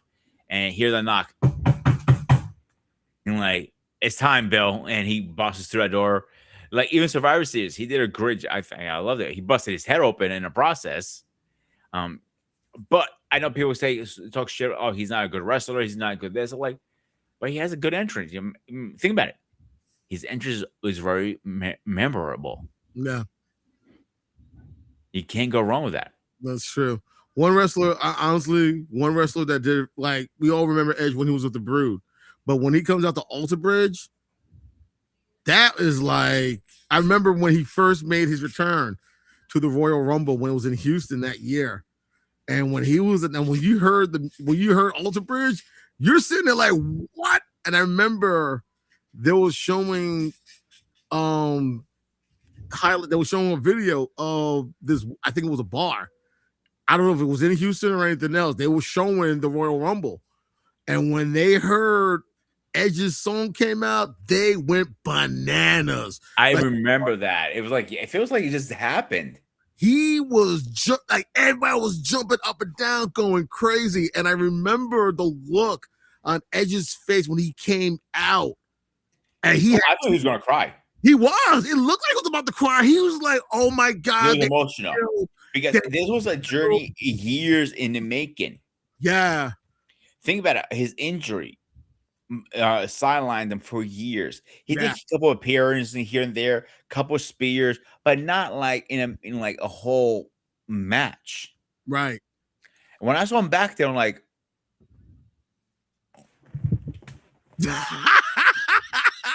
like I was like looking at this, like, because what am I on the right channel here? I didn't watch that Royal Rumble. Somebody told me about it. My friend Alex called me up and said, yo, guess who came back in the Royal Rumble? Like, who? And he was like, Edge. I'm like, what? And I saw the replay of it. And when I saw it come out, I'm like, you got to be kidding. And I was screaming at the TV when it happened. I was screaming at the TV. Stadium was going nuts.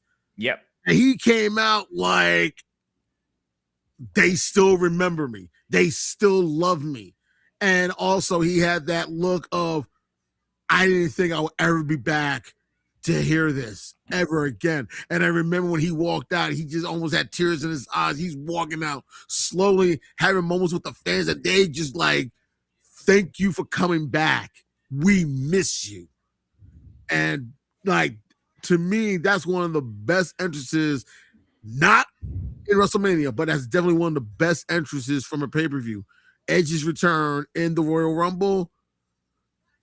And the fact that people, like, that was one of those moments where I know if the wrestlers, if they would have stopped just to clap, to have him, just to see him back, they would have done that. They would have stopped mid-action, turned, saw him, and applauded, saying, welcome back. And I think everybody would be okay with that. So I think that's one of the best entries right there. Not from WrestleMania, but definitely that had to be by far one of the best entrances, was Edge coming back after being out for so long and after being told that he's going to have to retire. And I know that was something he did not want to do, and he really wanted to prove people wrong. So when if you think about it, remember a few years later, then he got inducted into the Hall of Fame. Yeah. Because he was, I think, was one of the best performers in our generation. Oh, definitely. Definitely. Like he loves everything about the business. He loves him and his best friend Christian too. Yeah. They love everything about this business. I mean, he takes pride. I mean, of course, because he's Canadian, he takes pride being trained by the Hearts, going to the dungeon and training with the Hearts. Yeah, I think that's how he met his wife training at the dungeon. Yeah. A lot of the second wife, I should say. Yeah. And I think people forget a lot of the Canadian wrestlers. Edge, Christian, Lance Storm. I think Chris Benoit trained there too. Brian Pillman. All those guys trained at the dungeon. One person that I never like, the British Bulldog. He married into the family, of course. I think Dynamite Kid as well. The Anvil, Jim Neidhart as well. But one person that I did not know that was also technically part of the family, Roddy Piper. Yeah. I knew he was part of he was connected to the family. You're joking, right? Seriously. I never knew that. Yeah, I know he trained it. Now, again, as far as part of the family, from what I understand, I don't know if he married in. I don't know if his wife or anybody was He was a cousin. related. I think he was a cousin. Maybe, because I know he is from Saskatchewan. I think so. So it's possible for sure. And his family But- emigrated from Scotland. I think his family did emigrate to Saskatchewan from Scotland. Mhm. But I remember I knew he's definitely has Scottish roots, definitely, because the way he talks, the way he acts. yeah, the brogue, Insane. and then he always rocked the kilt too. Yeah, and he might be like the only guy. I don't know of any other wrestlers who did that. Certainly back then, it was definitely very Or very rare. So the fact he wore it the way he did, and now I would say this: as much as I hated him, now I hated Roddy. I mean, I can't. I will never forgive him for the Snooker coconut incident. Never. oh, But that being said, his entrance with the bagpipes, with the band coming in, that was fire. Yep. That was fire too. I'll give um, credit to that. That was impressive. when you heard those They did drums, that twice, actually. The bagpipes. What's his name? The Scottish who wrestles now. McIntyre, I'm sorry. not Drew McIntyre. Yeah, Drew McIntyre, he came out with bagpipes too one time, but he came out with a real sword and he stabbed it to the ground, and then that music kicked in, the drums and everything, or the live band he had. I mean, like that was sick. I'll give him credit. That was sick. I liked it. Yeah. Even Drew McIntyre he's not my top favorite wrestler, but I do respect what he does. Yeah, Yeah. definitely. Yeah. Hey, real quick, guys, did you guys talk about the Hall of Fame class going in? I'm actually going to bring it up right now. Go ahead. We never addressed. Okay, now I know, like, on the sports show that I do, I'm pretty known for stating my opinion on who is and who is not a Hall of Famer. Mhm. Like, I do that for the NFL, for the NBA, for MLB. I'm like, not a Hall of Famer. Guy got in because of compiling numbers or not enough on the resume. Like, the Hall of Fame is becoming the Hall of the Very Good, instead of the elites. I just think that anybody who you put into any Hall of Fame, they should be worthy of that, and not just an honor. Or if you want to have like an honorarium section, I guess you can do that. Special contributors. But I mean, when you got like Bob Ueckers in the WWE Hall of Fame, Mr. T's in the WWE Hall of Fame, a lot of these actors and entertainers are in the WWE Hall of Fame. I just think that just clouds the what it is, because I'm still old school enough to know that I think the guys who really pay their dues in the business, I think those guys you should certainly honor. Even going back to before it was called developmental talent, when you had basically jobbers in the ring. And a lot of times those guys got their awards not on the main stage. They always kind of got it off the stage. So if you go back to guys like Johnny Rods and Baron Miguel Cicluna and just a lot of those kind of old school heels who always showed up every week, I think those guys, certainly they paid their dues a lot of years in the ring. But some celebrity shows up and they make an appearance, and you want to give them a Hall of Fame because of that. I mean, that rubs me the wrong way. For example, this year they have Desmond Roman in there as celebrating inductee. Yeah, unless you just want to have a celebrity wing, okay, have it. But I think that's what they're doing now. Yeah, I don't like it when they used to mix it up together. I mean, I just think that's all. I believe because it says here on their website, celebrity inductee. I think they have a celebrity section now. Yeah, but I mean, Dennis Rodman. I mean, really, first of all, he did most of his wrestling stuff when he was in WCW. Yep. But even then, I wouldn't put him in. I wouldn't put Karl Malone, who is also another basketball player from the Utah Jazz. I wouldn't put him in. I mean, I just think that, you're just looking for clout, just putting these names up because their names, famous or infamous, that had really nothing to do with the wrestling business, or their role in wrestling was, again, extremely limited. And I just think a lot of guys jump to the front of the line, and a lot of guys who should be in someone's Hall of Fame, if not the WWE Hall of Fame. But like I said, some of the developmental talent, like Eric remembers what's that, George South or Greg South. I mean, this guy jobbed out every week on TBS on the Superstation every week. But you talk to any wrestlers, they'll tell you he was the best guy to work with. It was like a night off. He was butter. He took falls, he took bumps. It was like an easy to work with because he was so good at wrestling. They just never gave him a push. And that was the thing. Also, a lot of your success depended on whether or not they thought you could sell in one way or another. But he had certainly the skill set. But then a couple other jobbers too. Iron Mike Sharp. Yeah. Horowitz. Yeah. Lombardi, when he was, and one of his famous characters was always the Brooklyn Brawler. Yeah.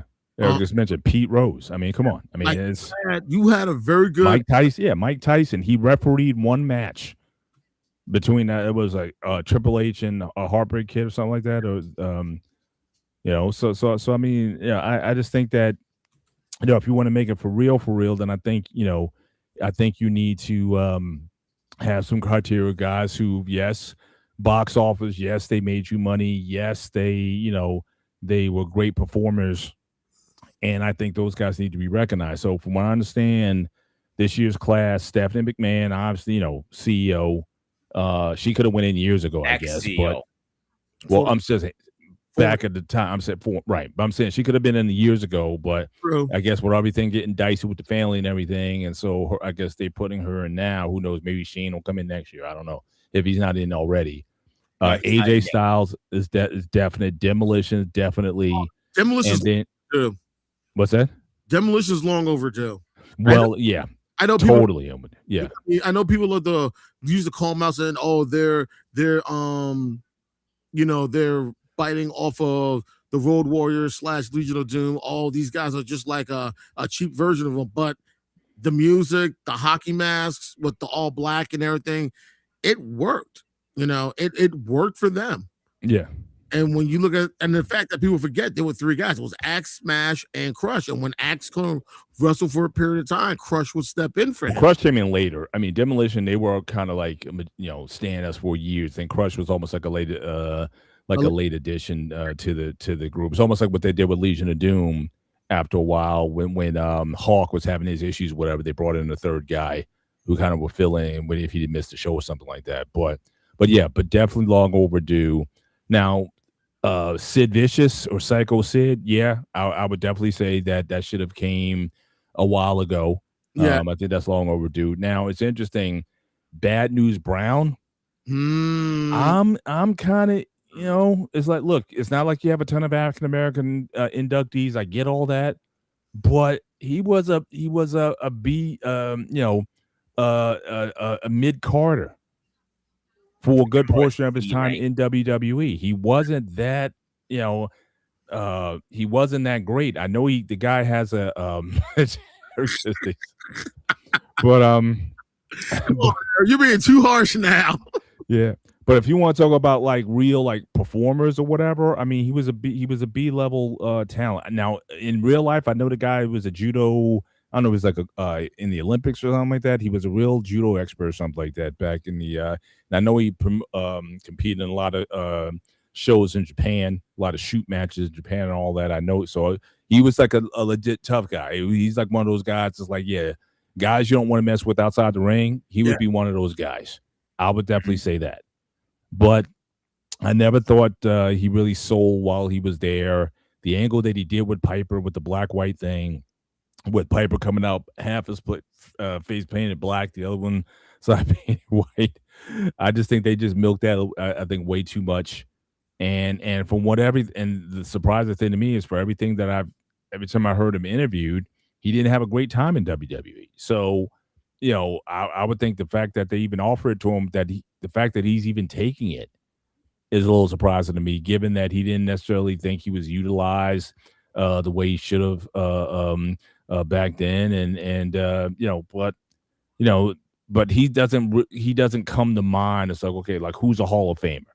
Like my thing is, if you say the name, I should say yes right away. Like Sid, yes. That should have been a no-brainer.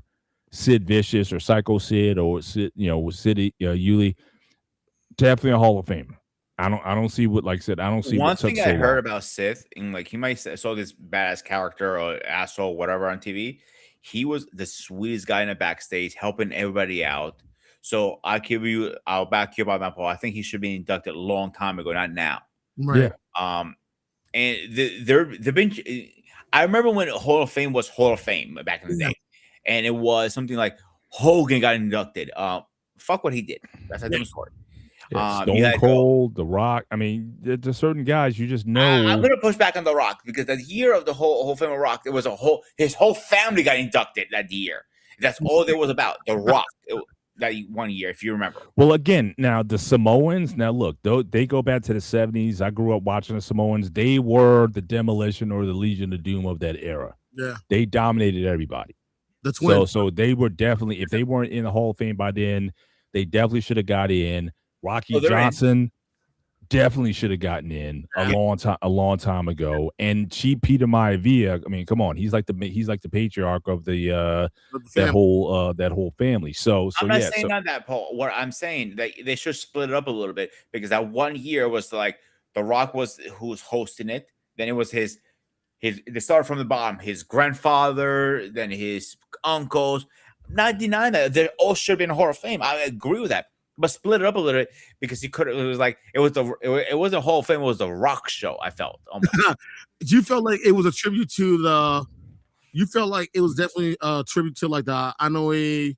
Yeah, and that's vein. I don't mind it, especially like I said, the fact that those guys weren't in earlier. Again, I don't know why the Wild Samoans weren't in.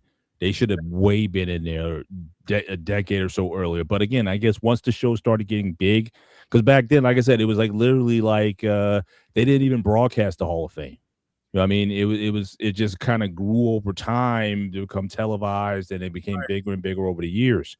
But to say that those guys weren't in it, I mean, that was definitely something that was surprising. So I didn't mind the format if you want, and especially if you want to talk about the legacy of it. I mean, and it is one. I mean, think about it. In any sport, the Inoue family and that tree and that legacy of participants in The Fatu. wrestling, it hasn't been replicated, I think, in any other sport.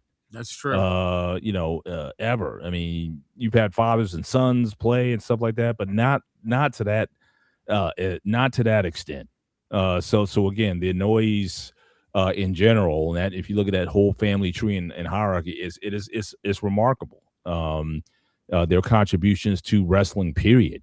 So yeah, if you wanted to have an Inoue wing in the WWD and put all those guys in there, family as well. Yeah. I would love to. I would love to see that. But that's just my thing. I think Hall of Fames, you shouldn't doubt whether or not someone belongs in there. Bad News Brown didn't win any championships, didn't have a major title run of any kind. Like I said, he had his biggest claim to fame, especially in the WWF at the time, was his feud with Piper, which again, like I said, I didn't like the energy in terms of how they sold that. And then the other thing you got to think about is it's the WWE Hall of Fame, and I know they basically got everybody. I know they got all the libraries of all these other promotions. But, and this might be the most controversial thing I say, should it be WWF,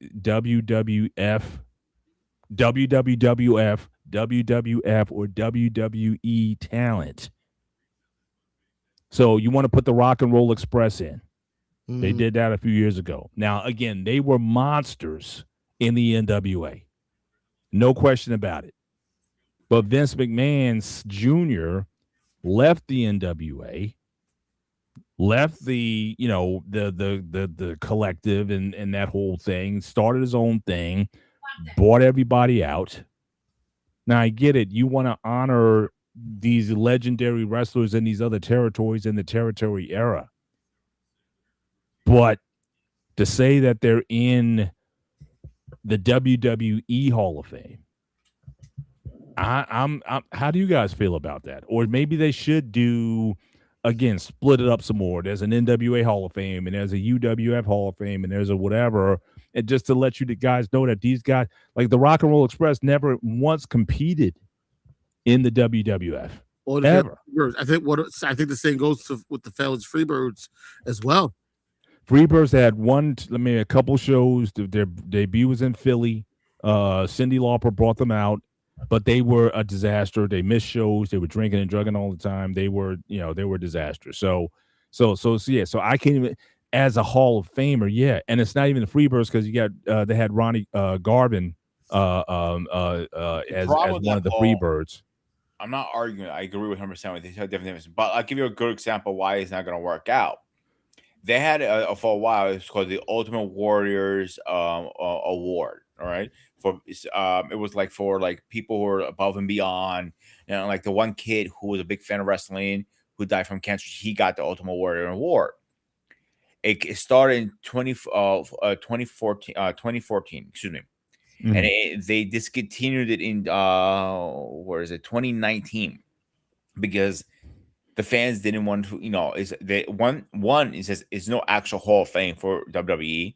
It's just an award. It's not where somewhere you can go visit. Like they have the tights up in the air, awards, and you get the idea. They don't have Right. a physical building. Right. But here's another problem I have with it though. Now, Vince McMahon Jr. also made the decision to take wrestling out of the name, right? If you go to these other promotions, these were professional wrestling or wrestling promotions. Yep. These guys were known for their wrestling. You took that away from the vernacular. Like, for one understanding, meetings, you couldn't even mention wrestling. You had to say sports entertainment when you're in creative meetings and whatnot. So again, you're bringing these guys in. I get they need to be honored in some way or another, but I think you're putting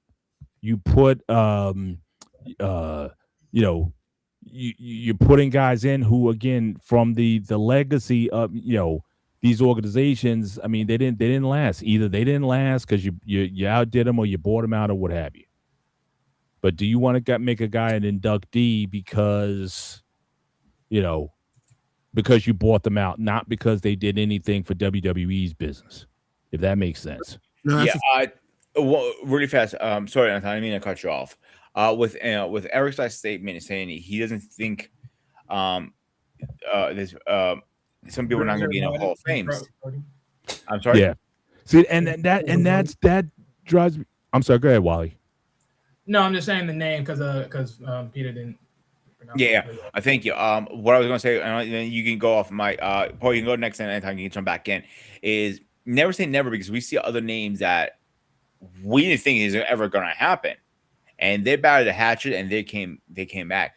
Ryder Popper was one of them. He had a lot of beef with Vince at one point. Ultimate Warrior, he wanted to rip. He got that guy's head completely off. The Steiners, and the names go on and on. People you think you're never going to see in there again, you see them now. So never say never. Well, I'll say two things. One, I will give McMahon credit for this. He doesn't seem to hold grudges, because superstar Billy Graham. So again, you go back to the 70s. Him and Vince had a major falling out, and Graham was going on. He's the one who kind of exposed the business and talked about the drug use and all those kind of things. He got into the Hall of Fame. We all know what happened with Bret Hart and the Montreal screw job. He got into the Hall of Fame. So Vince will let bygones be bygones when it comes to, hey, let's bury the hatchet. I mean, Ultimate Warrior quit. In fact, he tried to blackmail McMahon at one of the WrestleManias or whatever. Said, look, I want this kind of money or I'm leaving or whatever. So Vince, I think, fired him at that point. But he was not a great champion when Vince did decide to put the belt on him. He fizzled as a champion, and he got more erratic. And we saw that certainly later on in his life and career. So he will bury the hatchet when it comes to certain guys. But as far as Eric's comment about Bruiser Brody, this is where I really have a problem, because you know who else is in the Hall of Fame? Who is in the Hall of Fame? Is Carlos Colon. Carlos Colon ran the Puerto Rican promotion, and he was there in the locker room when Bruiser Brody was deleted that night. And he knows who did it. He knows everything. He knows where all the bodies are buried, and never confessed anything. Yet you put him in the Hall of Fame. Why? Because his son was a main eventer or something. I don't know why, but I wouldn't even touch Puerto Rico if you're gonna keep Bruiser Brody out because of the Puerto Rico incident. I keep all those guys. Anybody who was in that room that night, I'm not touching any of those guys. But I think it's an insult to Bruiser Brody when you put Carlos Colon in the Hall of Fame, who was in the locker room. He knows the guys who did it. Some people even speculated he might have been partially behind it. How you put that guy in the Hall, but you leave Bruiser Brody out? I got major problems with that. So again, the Hall of Fame is a little dicey to me. But my thing is, look, if you want to have, because you own all these libraries, if you want to have a separate category for NWA, AWA, UWF, Mid South, these different eras, Wrestling. and if these guys didn't work actually under the WWF, WF, WE banner, I don't know if I'm putting them in. Because I mean they weren't, because that's like trying to think if I can think of it. Can't really think of an example off the top of my head. I thought I was going somewhere with that, but I don't know. I'm a little suspect about that. And then some of the inductees, I hate the celebrities being in there. And then you got questions about these mid-level talent guys like Bad News Brown. Didn't have a great run, but you put him in. But I'm done. Wally, if you want to go ahead and spin it, I had to vent a little bit because that really irked me. The Carlos Colon, Bruiser Brody, that really bothered me. All right, so based on everything I heard you just said, like breaking it down as far as how you would perceive that Wrestling Hall of Fame, or at least the WWE's Hall of Fame, should be or it should look like in a format, then to me, I'm hearing what you're saying, but at the same time, I'm also hearing like you sort of like bit yourself in the foot a little bit, because on one hand, you're talking about a jobber that was in the game, but that was real good and smooth with it, but never was pushed. But then you're also saying, well, the guy that was a B-rated wrestler that should have never been in the Hall of Fame and had his implications and how he feels about his time there, and he is in the Hall of Fame. I'm like, well, wait a minute. You're going to tell me a jobber belongs in the Hall of Fame before a B-rank wrestler? I'm like, make that make sense for me, because I can't grab that. Well, like I said, some of these guys, like Bad News Brown, was a flash in the pan. He was there for a couple years and he was out. Oh, no. I'm saying a lot of these jobbers, they were there for years. And they paid their dues every night, and they helped develop. Again, before they came up with the term developmental talent, these guys paid their dues every night, making sure that these guys got to where they need to. Were they great in terms of wrestlers or famous or whatever? No. Yeah, but I can understand you want to honor these guys because they paid their dues in the business, helping to push a lot of guys who came up in the business who didn't necessarily work out because of the big push. Bad News Brown, like I said, was a mid-carder and nothing more. Well, yeah, but I never heard of him. Here's my thing, though. My only thing when I'm hearing that, though, is because here's my thing. Because I can get it. Like, for instance, like, I guess if you were to sit here and say, like, what was that clown's name back in the days? Doink. Like, Clown? Yeah, like, you could sit here and say, like, he was a complete jobber, an entertainment showpiece, right? Nothing major. And more likely he's probably in the Hall of Fame, or he will eventually be in the Hall of Fame, right? But that's my thing, is like, if we're talking about Hall of Fame and overall, right, more case than not, I'm thinking someone that did something spectacular, even if they didn't have a great run or not. I'm thinking someone that really, okay, right? Because on one part, I get what you're saying. People that paved the way, people that really put in work, that really was in the corporation, that gave it their all, even if they didn't get the top story or not. But at the same time, I'm also looking at it in the sense of, well, let's understand Hall of Fame. Hall of Fame, regardless if it's wrestling or in sports in general, is for the higher up or the higher echelons, right? So I think like there has to be a breathing room there, because I'll sit here and say this, right? Because you talked about this year's version of WrestleMania. I think everyone agrees that you said here, like I think, well, to your standpoint, what you said earlier, you said that AJ is good to go, right, for WrestleMania, for it to be in the Hall of Fame, right? Yeah. See, here's my thing though. I love AJ. AJ is one of my goats. Not this year. Because you haven't been in WWE for long. So what the hell? They did that. Right. So right. I would agree with that. I would right. My thing was a Hall of Fame. Now that's another argument altogether. Now I do have this other aspect to my arguments in terms of whether guys are first ballot. See, like in other sports, you got to be on the ballot. It's like 6 years before you're eligible to get into like the NFL Hall of Fame or the NBA Hall of Fame. And then the question is, well, is this guy? Yes, this person's a Hall of Famer. Is this person a first ballot? And so a guy like AJ, is he first ballot? I don't know. I just know that he's in, like I said, when I think about him, say, yes, he belongs to the Hall of Fame. Should there be a waiting period? I would think guys like Stone Cold when he retired, or The Rock, or Hogan, or those guys, like the day they leave the stage. It's like Tom Brady in the NFL, right? He's still waiting to get in the Hall of Fame. I think guys like him, or Michael Jordan, I think as soon as they step off the basketball court, you put them in the Hall of Fame. You shouldn't have to wait 6 years because you know that they're that good. But some guys, it's like if you're not first ballot or not even thought of that way, yeah, I don't mind you waiting a couple years before they let you in. Yeah, I mean, okay, but wait, because you guys stop a little bit. Hold on, because here's my thing, right? I get the idea of like, okay, if you were that good, you should be first ballot. You should be in automatically. But then again, what defines being that good then? Because now, are we defining it by what they define being good, or are we defining that by what the fans define being good? Because there's a lot of people we can just say that were good, but they never got to where they should have been. So again, on that point, because the only stats and statistics in wrestling is titles. And we all know that is only monotony because, again, that's only based upon who is selected to be there. So, again, that's what I'm saying. Like, the idea of that, again, for me, love AJ to death, but I would not put him in the Hall of Fame right now. Okay. Although I would say this, Pete, that could be a good show that I wouldn't mind being a part of.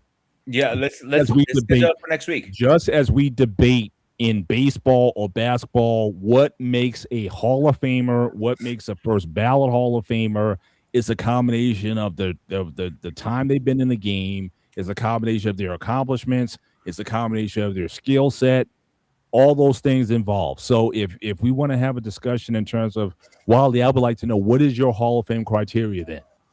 If it's not, and again, we're already over time on the show, so I don't know how much you want to keep the show going, but I would like. We're going to call after your statement. What's that? After your statement, is going to final thoughts after that. Okay, so again, what is a Hall of Famer from a wrestling perspective, in your view, and how do you come up with that criteria? And again, that's something we can take up on another show. I'm going to say it like this, right? Because when we talk about Hall of Fame, there is a whirlwind of ways to look at it. I think what WWE has done lately, as far as now bracking it, like saying like, okay, if you're someone from the elder days to someone that's a little bit more current to someone that's a little bit more famous and all that, bracking it up, I can understand them doing that because then it's like, okay, it at least opens a portal for certain people to be inducted at the right time, and at least it makes sense to organize it a little bit, right? I can understand that. That's fine. As far as like the being famous and everything else, I think that's more like, okay, the Dennis Rodmans and all that, that's just for, that's just for the clicks and mates and all that. That's fun shit.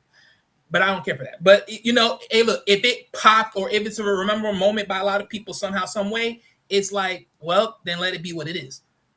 But I look at it in a sense of like, because even right now, if that's the case, right, if we're talking about first ballot, like in a sense of first ballot, I mean, in all honesty, as far as WWE, purely WWE, that means the moment when John Cena says, I'm done, well, I mean, hey, we all knew what John Cena was going to be done, right? We all know the schedule.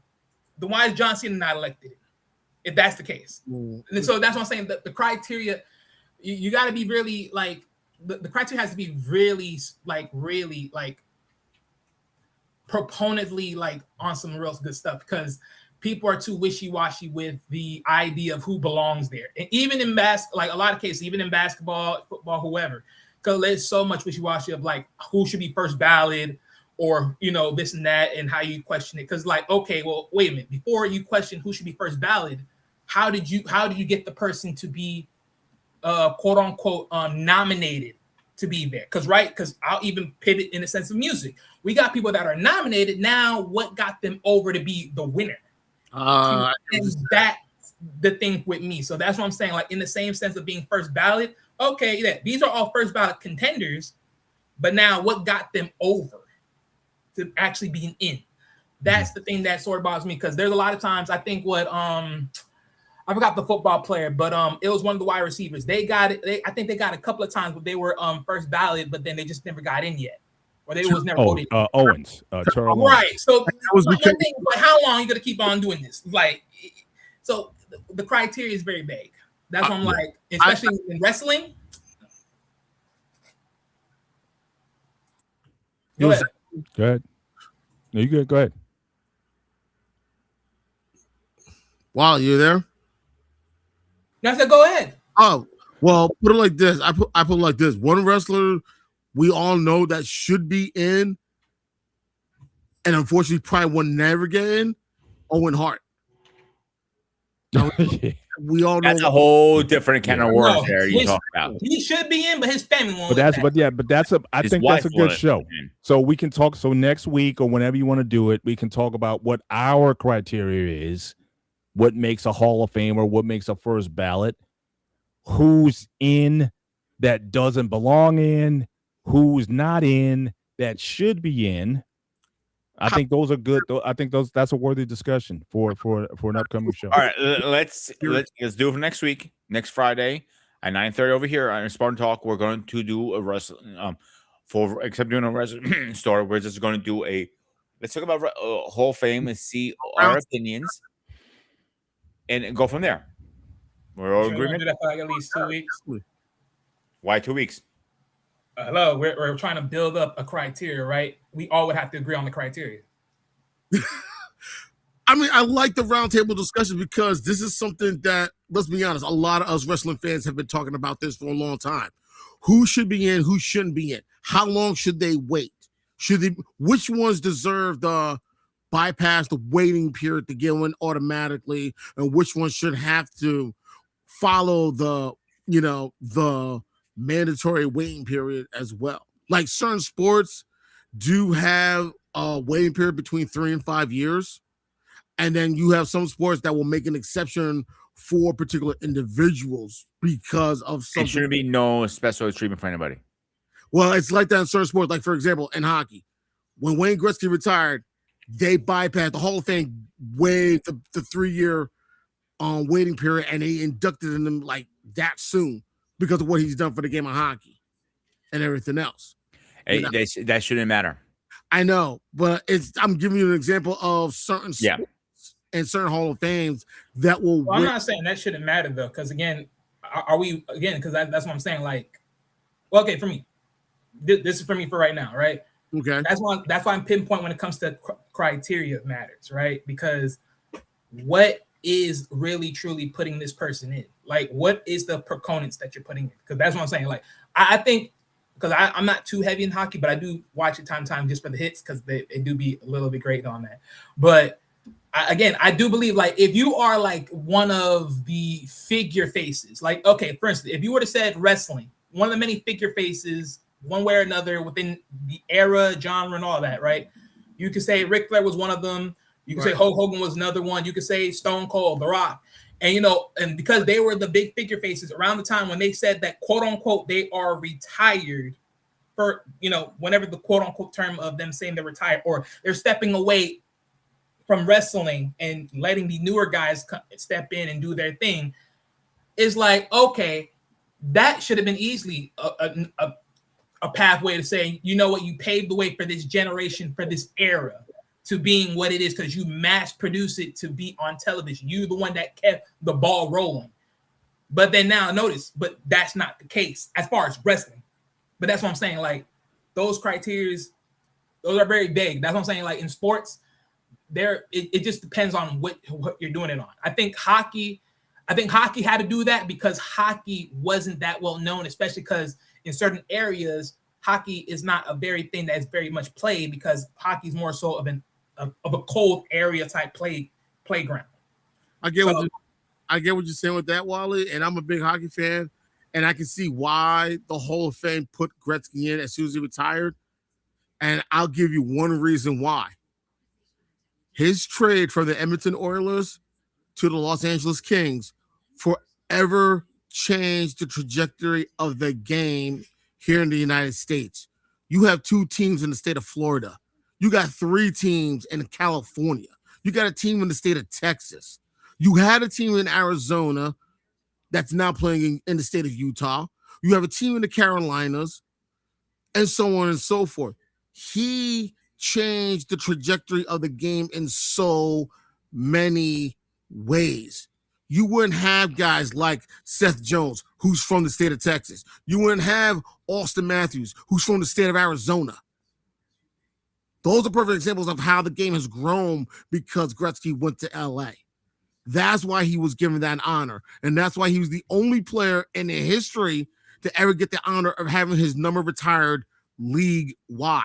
And when you look at some of the great players that came before Gretzky, like the Maurice Richards, like the Gordie Howes, like the Jean Beliveaus, and the Bobby Orrs, they never got that treatment like Gretzky.